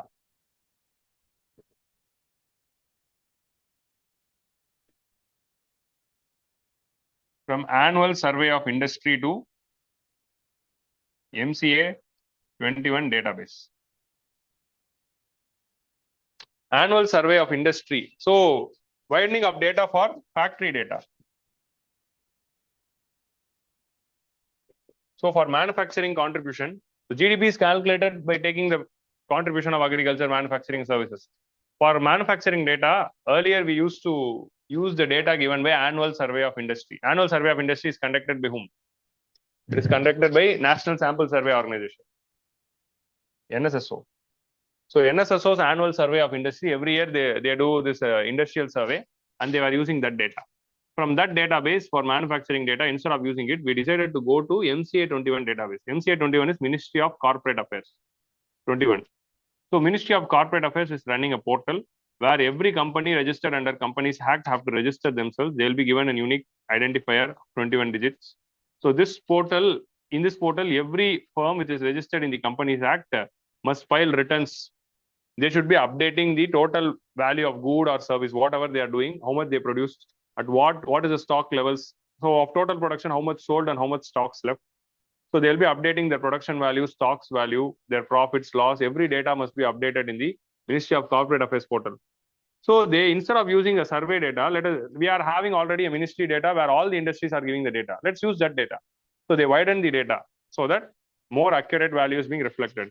Annual survey of industry was done by taking only 2 lakh industry as sample. 2 lakh factories were taken as sample to calculate it. But MCA 21 is having more than 5 lakh industries. So that is reflecting the real value. This is the third.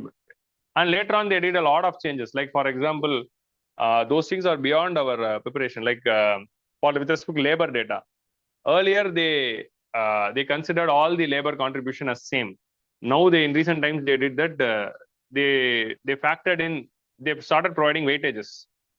Not all the labor are same. Certain labor is contributing more to the economy and certain labor is contributing less to the economy. So based on their contribution, they assigned weights to individual labor to calculate effective labor input. So that change they made. So these are all too much statistical, which is beyond our scope. They also changed the agricultural data. Like earlier, they were taking only the final farm goods. Now they have started taking the farm residues also. Farm residues, or like in a farm is having residues. The residues can be sold in the market, and that is also acting as an income to farmers. So these kind of changes they did, which is beyond our scope. These are all the 3 important changes, whichever is needed. Okay. So from 2000, when I started teaching economy, I started teaching in 2017. From that time onwards, I was teaching this. Every year I'll say, this year the question will come. Next year question will come. Question will never come. I'll say, this is very important for prelims. Till now, they have never asked in prelims. But the twist was they asked in mains. So in 2020 mains, in pandemic time, in that year's mains, they asked this question. I think so in 2020 mains, in economy, 10-mark question they asked. What are all the recent changes done in the GDP calculation? And what is the purpose of the changes? Why we changed? So we studied this for preliminary for so long. We didn't know where it will come. We thought it will come in preliminary, but it ended up coming in mains. So that's why we cannot segregate which is preliminary, which is mains. We have to study the concept. You have to understand the concept. Since it came in mains in 10 mark, what they would have written, everyone would have known these 3 things. But you should have been knowing the reasoning. Why they change the base year? Every 5 years you have to change. You have to reflect the current consumption pattern. Why they change from factor cost to market price? So earlier we were using factor cost because of the difference of the taxes. Now, because of the UN system of accounts recommendation, market price is what the people are paying. So we use that. So that point we should have thought in the exam hall. Now, after 2017, bringing in GST, now the tax issue itself is totally solved. Before GST, the taxes were different for different status. So we use factor cost. Now, in entire India, we are having single tax called GST. So it is same throughout India. So now market price is more relevant in India. We discussed about basic prices. Why basic price was what? That logic you have tried. Bringing in production tax and production subsidy. Whatever studied for prelims, you should be able to convert that into mains answer, and you should be able to write. So that's what 2020 10 marker was talking about. If you take the analysis from GDP, they are not asking question in preliminary. But in the last 5 years, in at least 3 years, we are having questions regarding GDP. We had this question. We had this question called, what is potential GDP? We'll study about potential GDP next chapter. What is potential GDP and what are all the problems? So that question came in 2019. In 2020, they asked what are all the recent changes in the GDP calculation, both in 10 marker. In 2021, in 15 mark, they asked the question, whether Indian economy is undergoing V-shaped recovery. Elucidate with some substantiate like that. Because in 2021 economic survey, in the first chapter, they detailedly explained how Indian economy is experiencing V-shaped recovery. But in most of the editorials which came in Hindu and Express, they said that it is not V-shaped, it is K-shaped. We'll discuss about all those in business cycle. So whether it is V-shaped or K-shaped, that was the debate in the economic survey, and that was the talk in 2021. So from GDP, the question came in mains point of view from economic survey. So even though they didn't ask in prelims, they are asking in mains. So last 3 years we had. So this year we had a question regarding unemployment. What are all the indicators used to measure unemployment, and what are all the problems in the unemployment data? Because unemployment is a thing which we are talking for the last 2 years.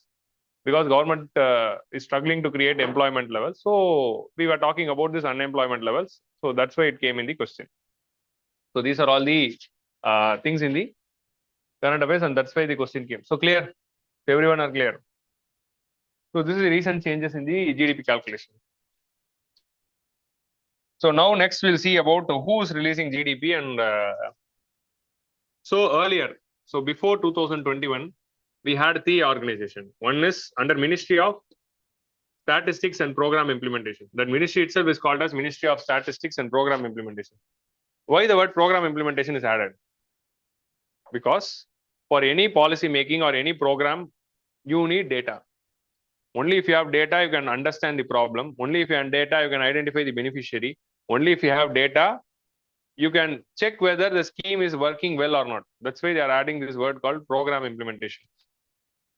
So under ministry, we are having 3 bodies. National Statistical Commission, Central Statistical Office, National Sample Survey Organization. So MOSPI is having 3 bodies under it. One is National Statistical Commission. Other is Central Statistical Office. Third body is National Sample Survey Organization. So National Sample Survey Organization goes to the field and collects field data. They do survey. That is, they take a sample. We cannot measure the entire economy because GDP value should come every quarter. So just they are having this 5 lakh industries or 2 lakh industries, like that they'll take a sample and they'll take the data. So they are the data collectors. They will provide the data. National Statistical Commission is a technical body which the statistical experts, people who are renowned in statistics and statistical experts and economic experts, it's an economic technical body. They are going to recommend the methodology for GDP calculation. What method to follow, which data to use, which method to follow, which data to use, what system you have to follow. All these kind of recommendation is given by National Statistical Commission. They recommend the method, they recommend the data on how to calculate GDP, and it's an advisory recommendatory body. So CSO is the actual body which is releasing the GDP data. They take the method suggested by National Statistical Commission. They take the data from NSSO and they release the GDP data. So they are the one who calculate and release it. So this is the 3 structure of Ministry of Statistics and Program Implementation. So prelims point of view, you have to see all these 3 bodies. You just Google it. See, whatever discussed in class, that is not final. So always UPSC aspirant, everyone should do this additional background work. In background work, what we do? We have to go and put that in Google. Now add UPSC keyword and search and study about it. When it was started, what is the purpose, whether it's a statutory body or whether it's an executive body, who's the chairman, like all these things you have to read. Okay, do the background work. Doing background work is very essential part of this preparation. Don't restrict yourself to whatever you study in class or whatever you study in notes. Go to Google, use the internet and do the background work. But the background work is an addiction. Sometimes you must go too much. So you should be able to stop it. So this is the thing. Now recently in 2021, what government did? Government merged these 2 bodies. And they created this body called National Statistical Office, NSO.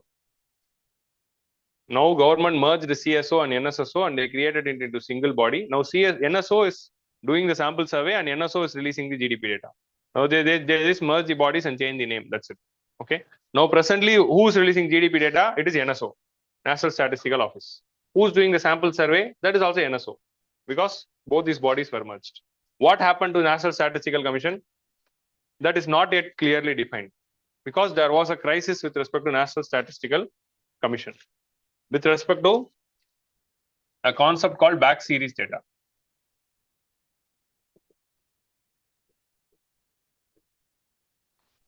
So what is back series data?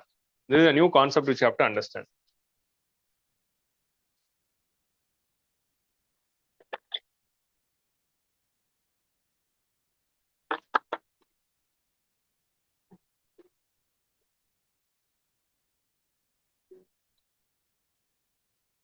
So back series data, whenever they are changing the base year, so we change the base year from 2004 to 2011, right? So which means when we change at what year? In 2015 we are changing it. So 2010, 2011. So till 2014, when we are calculating GDP, our base year was, so all these years we calculated GDP by using 2004 as base year. So we are doing a change in 2015. We change the base year to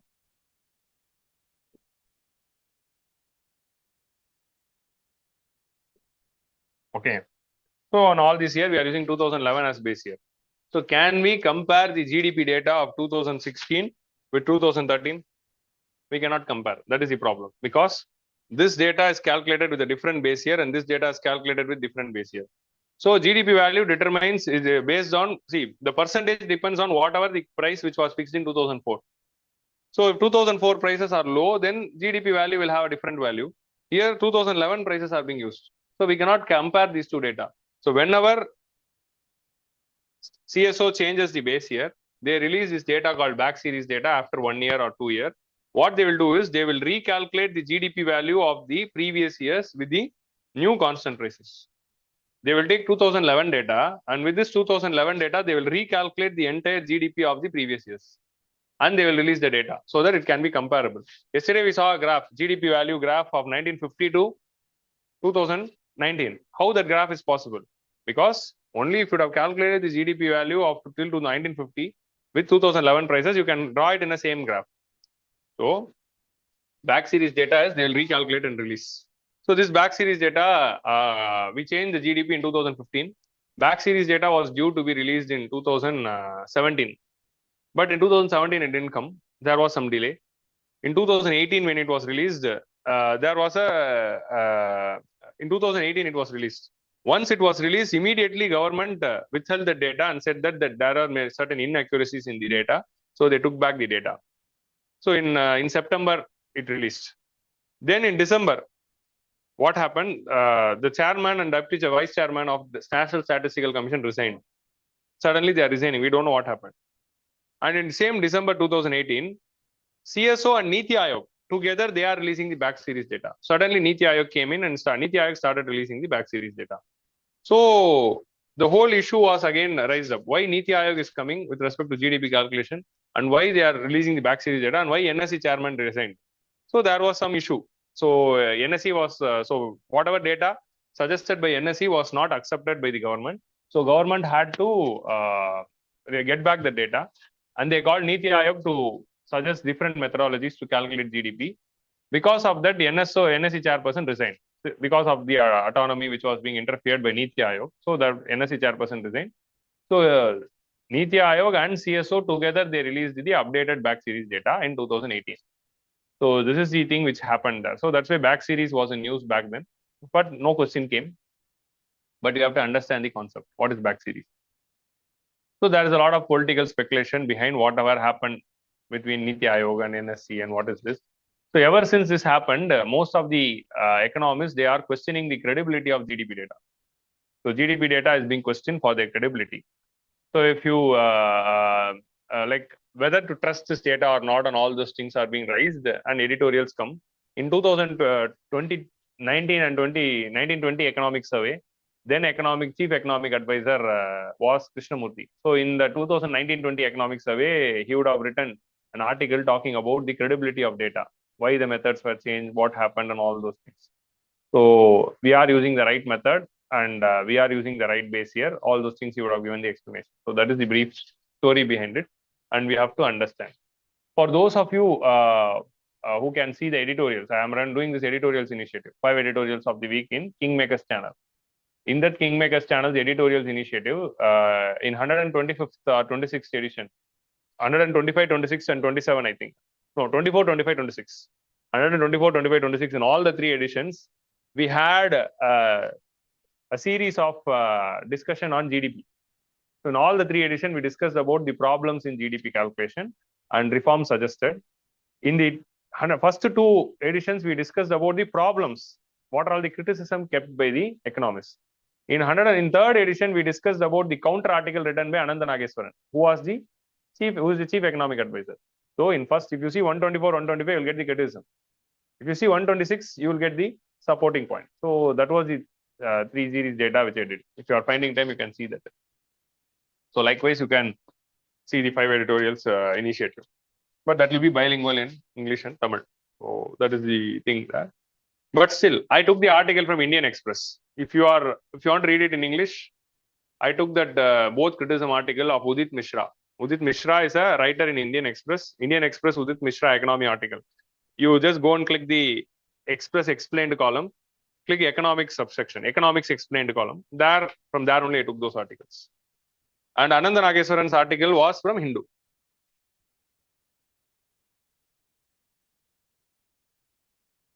So this is the thing now.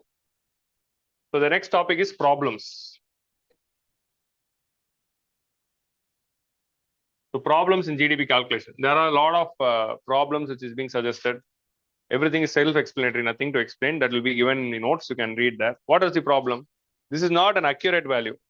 This is just an estimated approximate value. This is not reflecting the true patterns of the society. Sample survey is not the true reflection of the society. These kind of criticisms will be kept. These kind of criticisms will be kept.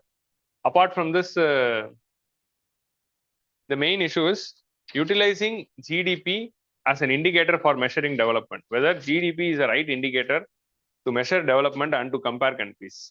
Whether GDP is the end. No. GDP doesn't increase in GDP means not increase in development.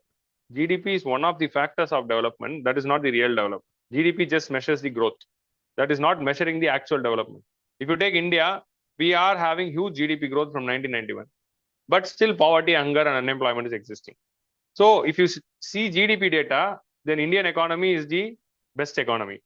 But if you see poverty, unemployment, and hunger data, then we are still having a huge problems. But so from this, it is clear that GDP is not translating well into development. So that cannot be the sole indicators. So we need alternative indicators which measures few other factors. So that is the criticism which they are keeping. So GDP cannot be end in itself. Another criticism which is kept in GDP is that GDP is not taking negative externalities into account. So all these things will be there in notes. When I'm sharing the notes, you can read. What is a negative externality? So when an industry is doing some production, we are adding the contribution of that industry in GDP. But that same industry might be polluting also. Like you would have heard about the sterilite industries of Thoothukudi, which is a very big issue. That industry was made to close because of the pollution which they were doing. So if you take these industries, their production is taken inside GDP calculation, but the same industry is emitting and polluting the air.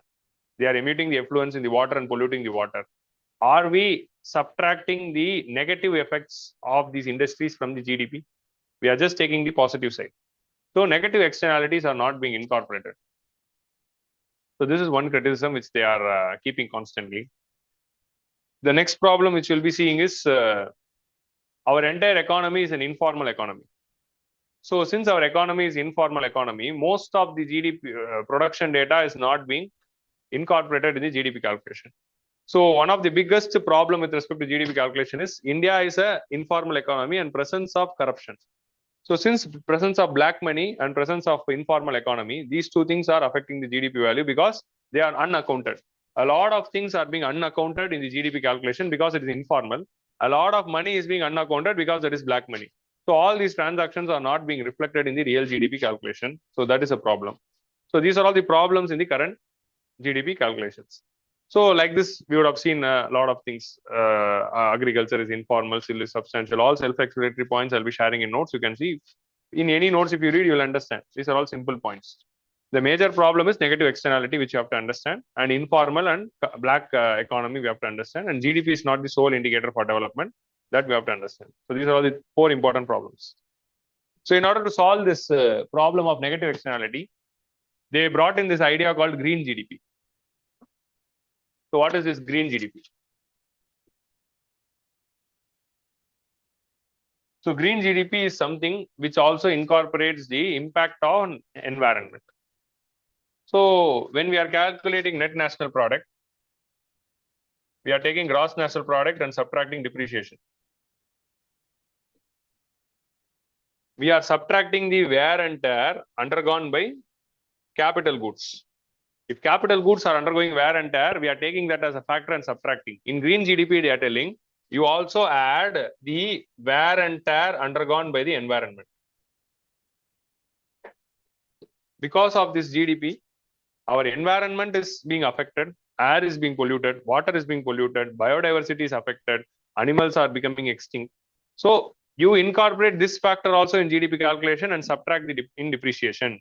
So in depreciation, if you are incorporating the wear and tear undergone by the environment, that is called as green GDP. These kind of concepts are being talked in the recent times in the international arena and in the India level. So this is one thing which was there in current affairs.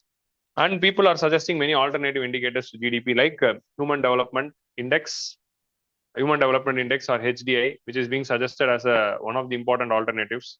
The next alternatives which is being suggested is Happiness Index. So in Human Development Index, we'll be calculating. Instead of taking I'll just show you that in slides. Just a second.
I don't know, it's slow.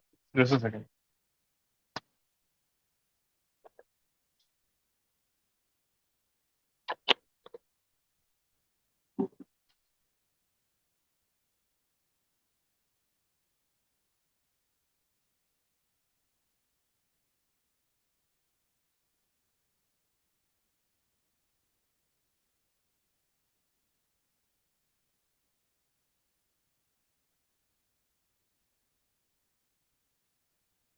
Is the file open?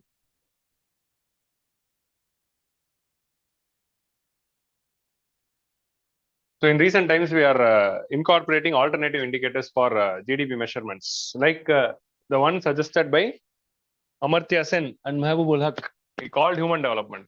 Instead of measuring the GDP growth, you don't measure just the GDP growth as an indicator for development. The real indicator for development should be measuring the human development.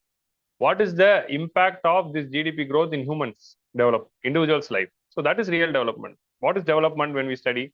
Development is all about providing welfare and improving the standard of living of individual. So when an individual standard of living will improve, if they are getting good health and good education, so measure the health and education levels of individuals. So that is the real reflection of good development. So if individuals are having good health and good education, that is the real development. So by incorporating all those things, they brought in this human development constant. So human development is measured by using three indicators: standard of living, health, and education. Standard of living is measured by GDP, national income. National income divided by population, so per capita income. Health is measured by using life expectancy at birth. When a baby is born in India, till what years of age that baby is expected to live? That is life expectancy at birth. So in India, it is at present, it is how much? 69 point something roughly. But that's old data of 2011 census. It will be updated now. Then education is measured by mean years of schooling. How many years an adult in India has attained the school? They are taking the adults, all the adults of India. They are asking how many years we went to school. On an average, 12 years, everyone is expected to go to school. If you incorporate pre-KG, it is 15 years. So 12 to 15 years is a good number. So based on how many years they attended the school, they will be calculating.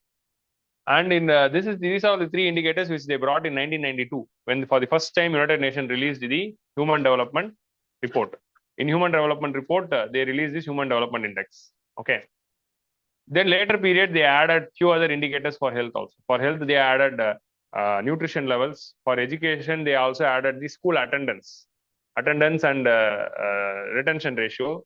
And they expanded the definition over the period of time. At present, we are also having the attendance level for education when they are measuring the Human Development Index. So you have to measure the equity, sustainability, productivity, and empowerment. All these things are generic terms. With all these things, you have to measure human development. That is what is being said here.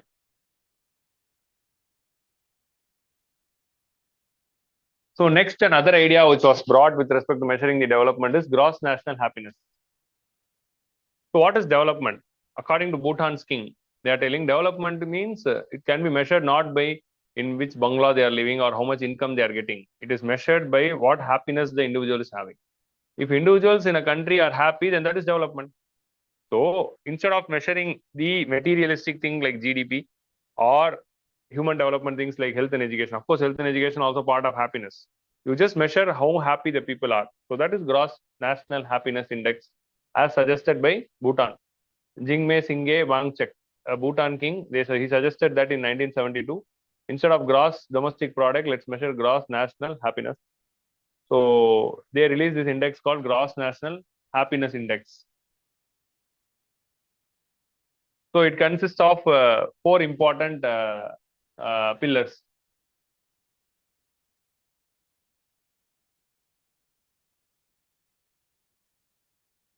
This is actually United Nations index, which they widened. So the basic four pillars of Bhutan's gross national happiness consist of, see, if you see here, economic development is only part of one of the pillars. Of the four pillars, only one pillar is economic development, and that too they are measuring sustainable, equitable economic development. Economic development, they are not just measuring GDP, whether it is sustainable, whether it is at the cost of environment, whether it is inequitable. Equitable means whether development is reaching every sections of the society, whether it is inclusive or not. You have to measure the development at equitable and sustainable levels. Next, preservation and promotion of culture, free and resilient culture. So protection and preservation of culture is also providing happiness to the people. How well the culture is protected in that country. So that also should be given a value, and that also should be measured. So a lot of ancient cultures, art crafts, handicrafts are being losing its significance in the recent times. Those things they will be trying to revive it. Next, they are measuring good governance. What kind of quality governance the government is giving. Only if government is giving quality governance, then citizens will be happy. So they are not only measuring the health education from the citizens' point of view, they are also measuring how well the government is functioning. So good governance and equality before law is being measured, and overall ecological sustainability. So these are all the four pillars of gross national happiness of Bhutan. Inspiring from the gross national happiness of Bhutan, United Nations Development Program, like how they are releasing the this thing, Human Development Index, they also started releasing gross national happiness, but they incorporated 12 indicators. So in United Nations indicator will have, it's very inclusive. It will have a lot of indicators. Like, see, they are having mental health, disability. How many healthy days of this 365 days? How many days you are healthy? How many days you are sick? If you are sick for many days, you will not be happy. So time use, how much work how many hours you are working, how much hours you are sleeping. Time use means measuring the time given to for each thing.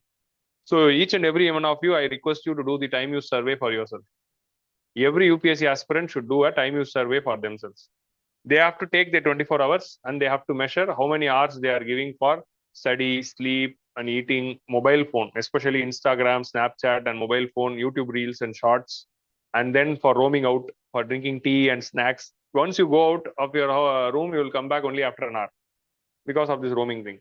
So if you do the time house survey for this 24 hours, and if you do this for 1 week, you will understand your pattern. You do this, you understand your pattern and try to reduce the wastage time wherever possible to save time. Many aspirants will be complaining that they are not having time, not having time, not having time. If we are measuring our time and finding where we are wasting it, easily we can find our time. Education, literacy, school knowledge, value, and all those things. Speaking native language, these kind of things, how well the government is, ecology, standard of living, house. So they have given a detailed 12 indicators, which you can read. I'll share the notes, you can read. These notes I'll share with you. So World Happiness Report is released by United Nations. I said UN Development Program. I apologize. It is Sustainable Development Solutions Network of UN. Sustainable Development Solution Network of UN, along with Gallup World Poll data, they are releasing the World Happiness Report. Okay. So with this top performers, who are the top performers? Finland is considered to be the happiest country, followed by Denmark, Switzerland, and Netherlands. Afghanistan, Lebanon, Zimbabwe, Rwanda, Botswana is considered to be worst performers. India is at the rank of 136. Next, we are having something called purchasing power parity. Instead of discussing GDP purchasing power parity now, I'll discuss it when I'm discussing external sector or exchange rates. Then it will be easy for you to understand. So is it clear? So with this, we are coming to the end of the national income chapter. So measure all these indicators, study all these indicators. There is another, see, apart in Human Development Report, Human Development Index is just one index. Apart from that, we are having 3 more indices. Gender Inequality Index, Gender Gap Index, and Inequality Adjusted Human Development Index, Gender Inequality Index. Okay.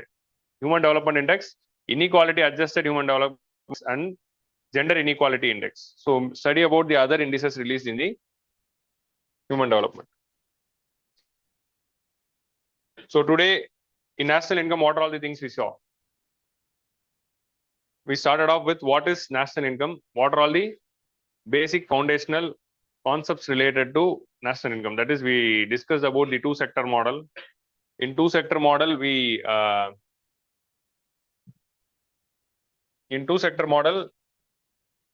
in order to measure the complicated national income, instead of taking all the sectors, we just took 2 sectors.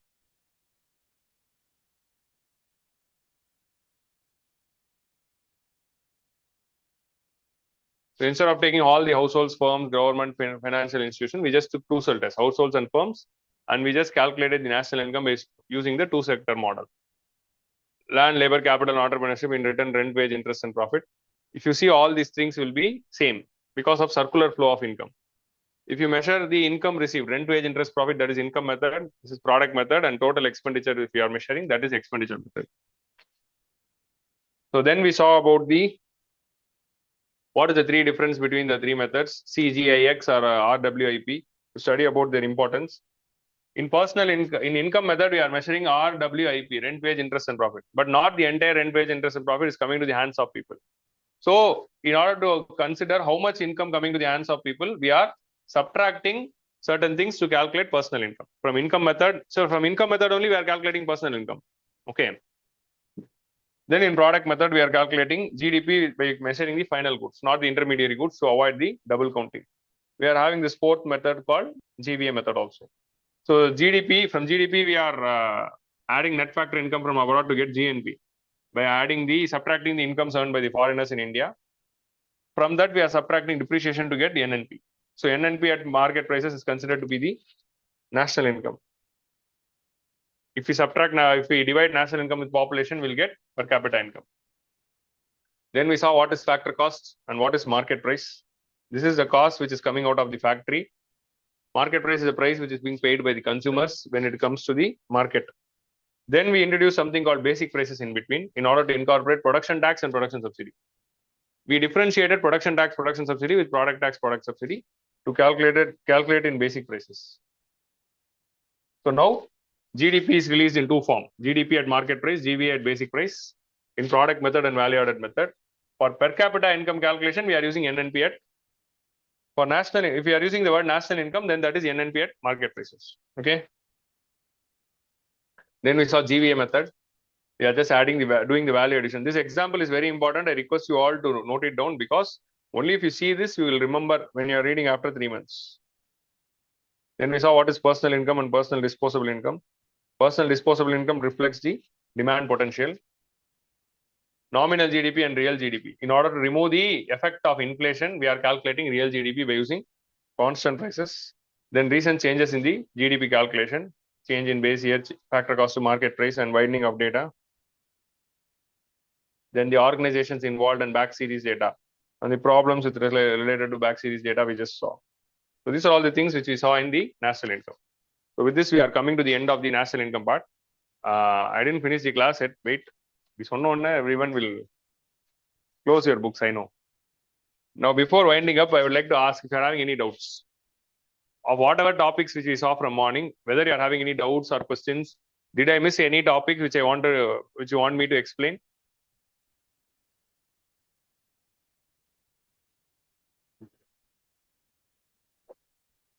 You would have read anything extra in national income which I would have missed. Is there anything like that? Everything, I hope I completed every part of national income. I covered according to me. I'm asking according to you.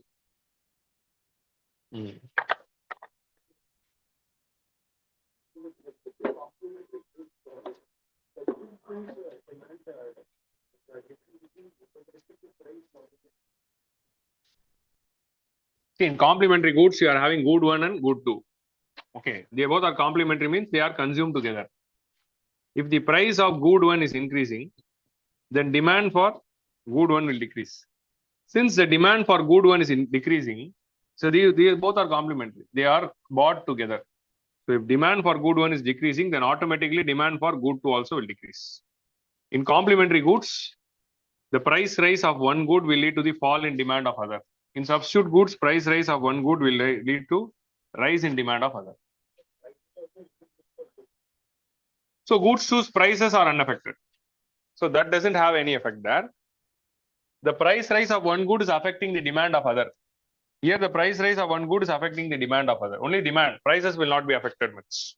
So there we are not having any relation. Any other doubts? Tell you. GDP deflator, which part? Okay, I'll explain it to you. Anyone else want GDP deflator? Okay, then after the session, I'll explain that to you in detail. So now we are in 2:15. According to the time, we have to wind up at 2:30. We are having 15 minutes. What can we do? Shall I start next topic? Or is it okay? Is it enough for the day? Okay. So we'll wind up now. If you're having any doubts, you can come to me. I'll explain GDP deflator to you there. I'll come there and explain. If you're having any doubts now, you can come and ask to me. So what about tomorrow?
Wait, I'll just end the live and we'll talk.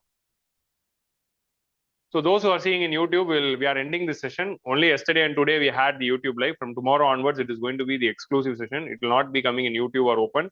If you want to enroll or join this session further in online mode, you can call the number given in the description box, or you can call our institute. They will help you to join from tomorrow in online mode. So with this, I'll wind up the session for national income. So we'll meet. If you are enrolling, we'll meet in the classes. Bye-bye. So wait just a second. I'll just end it. So what is the time? You have to tell.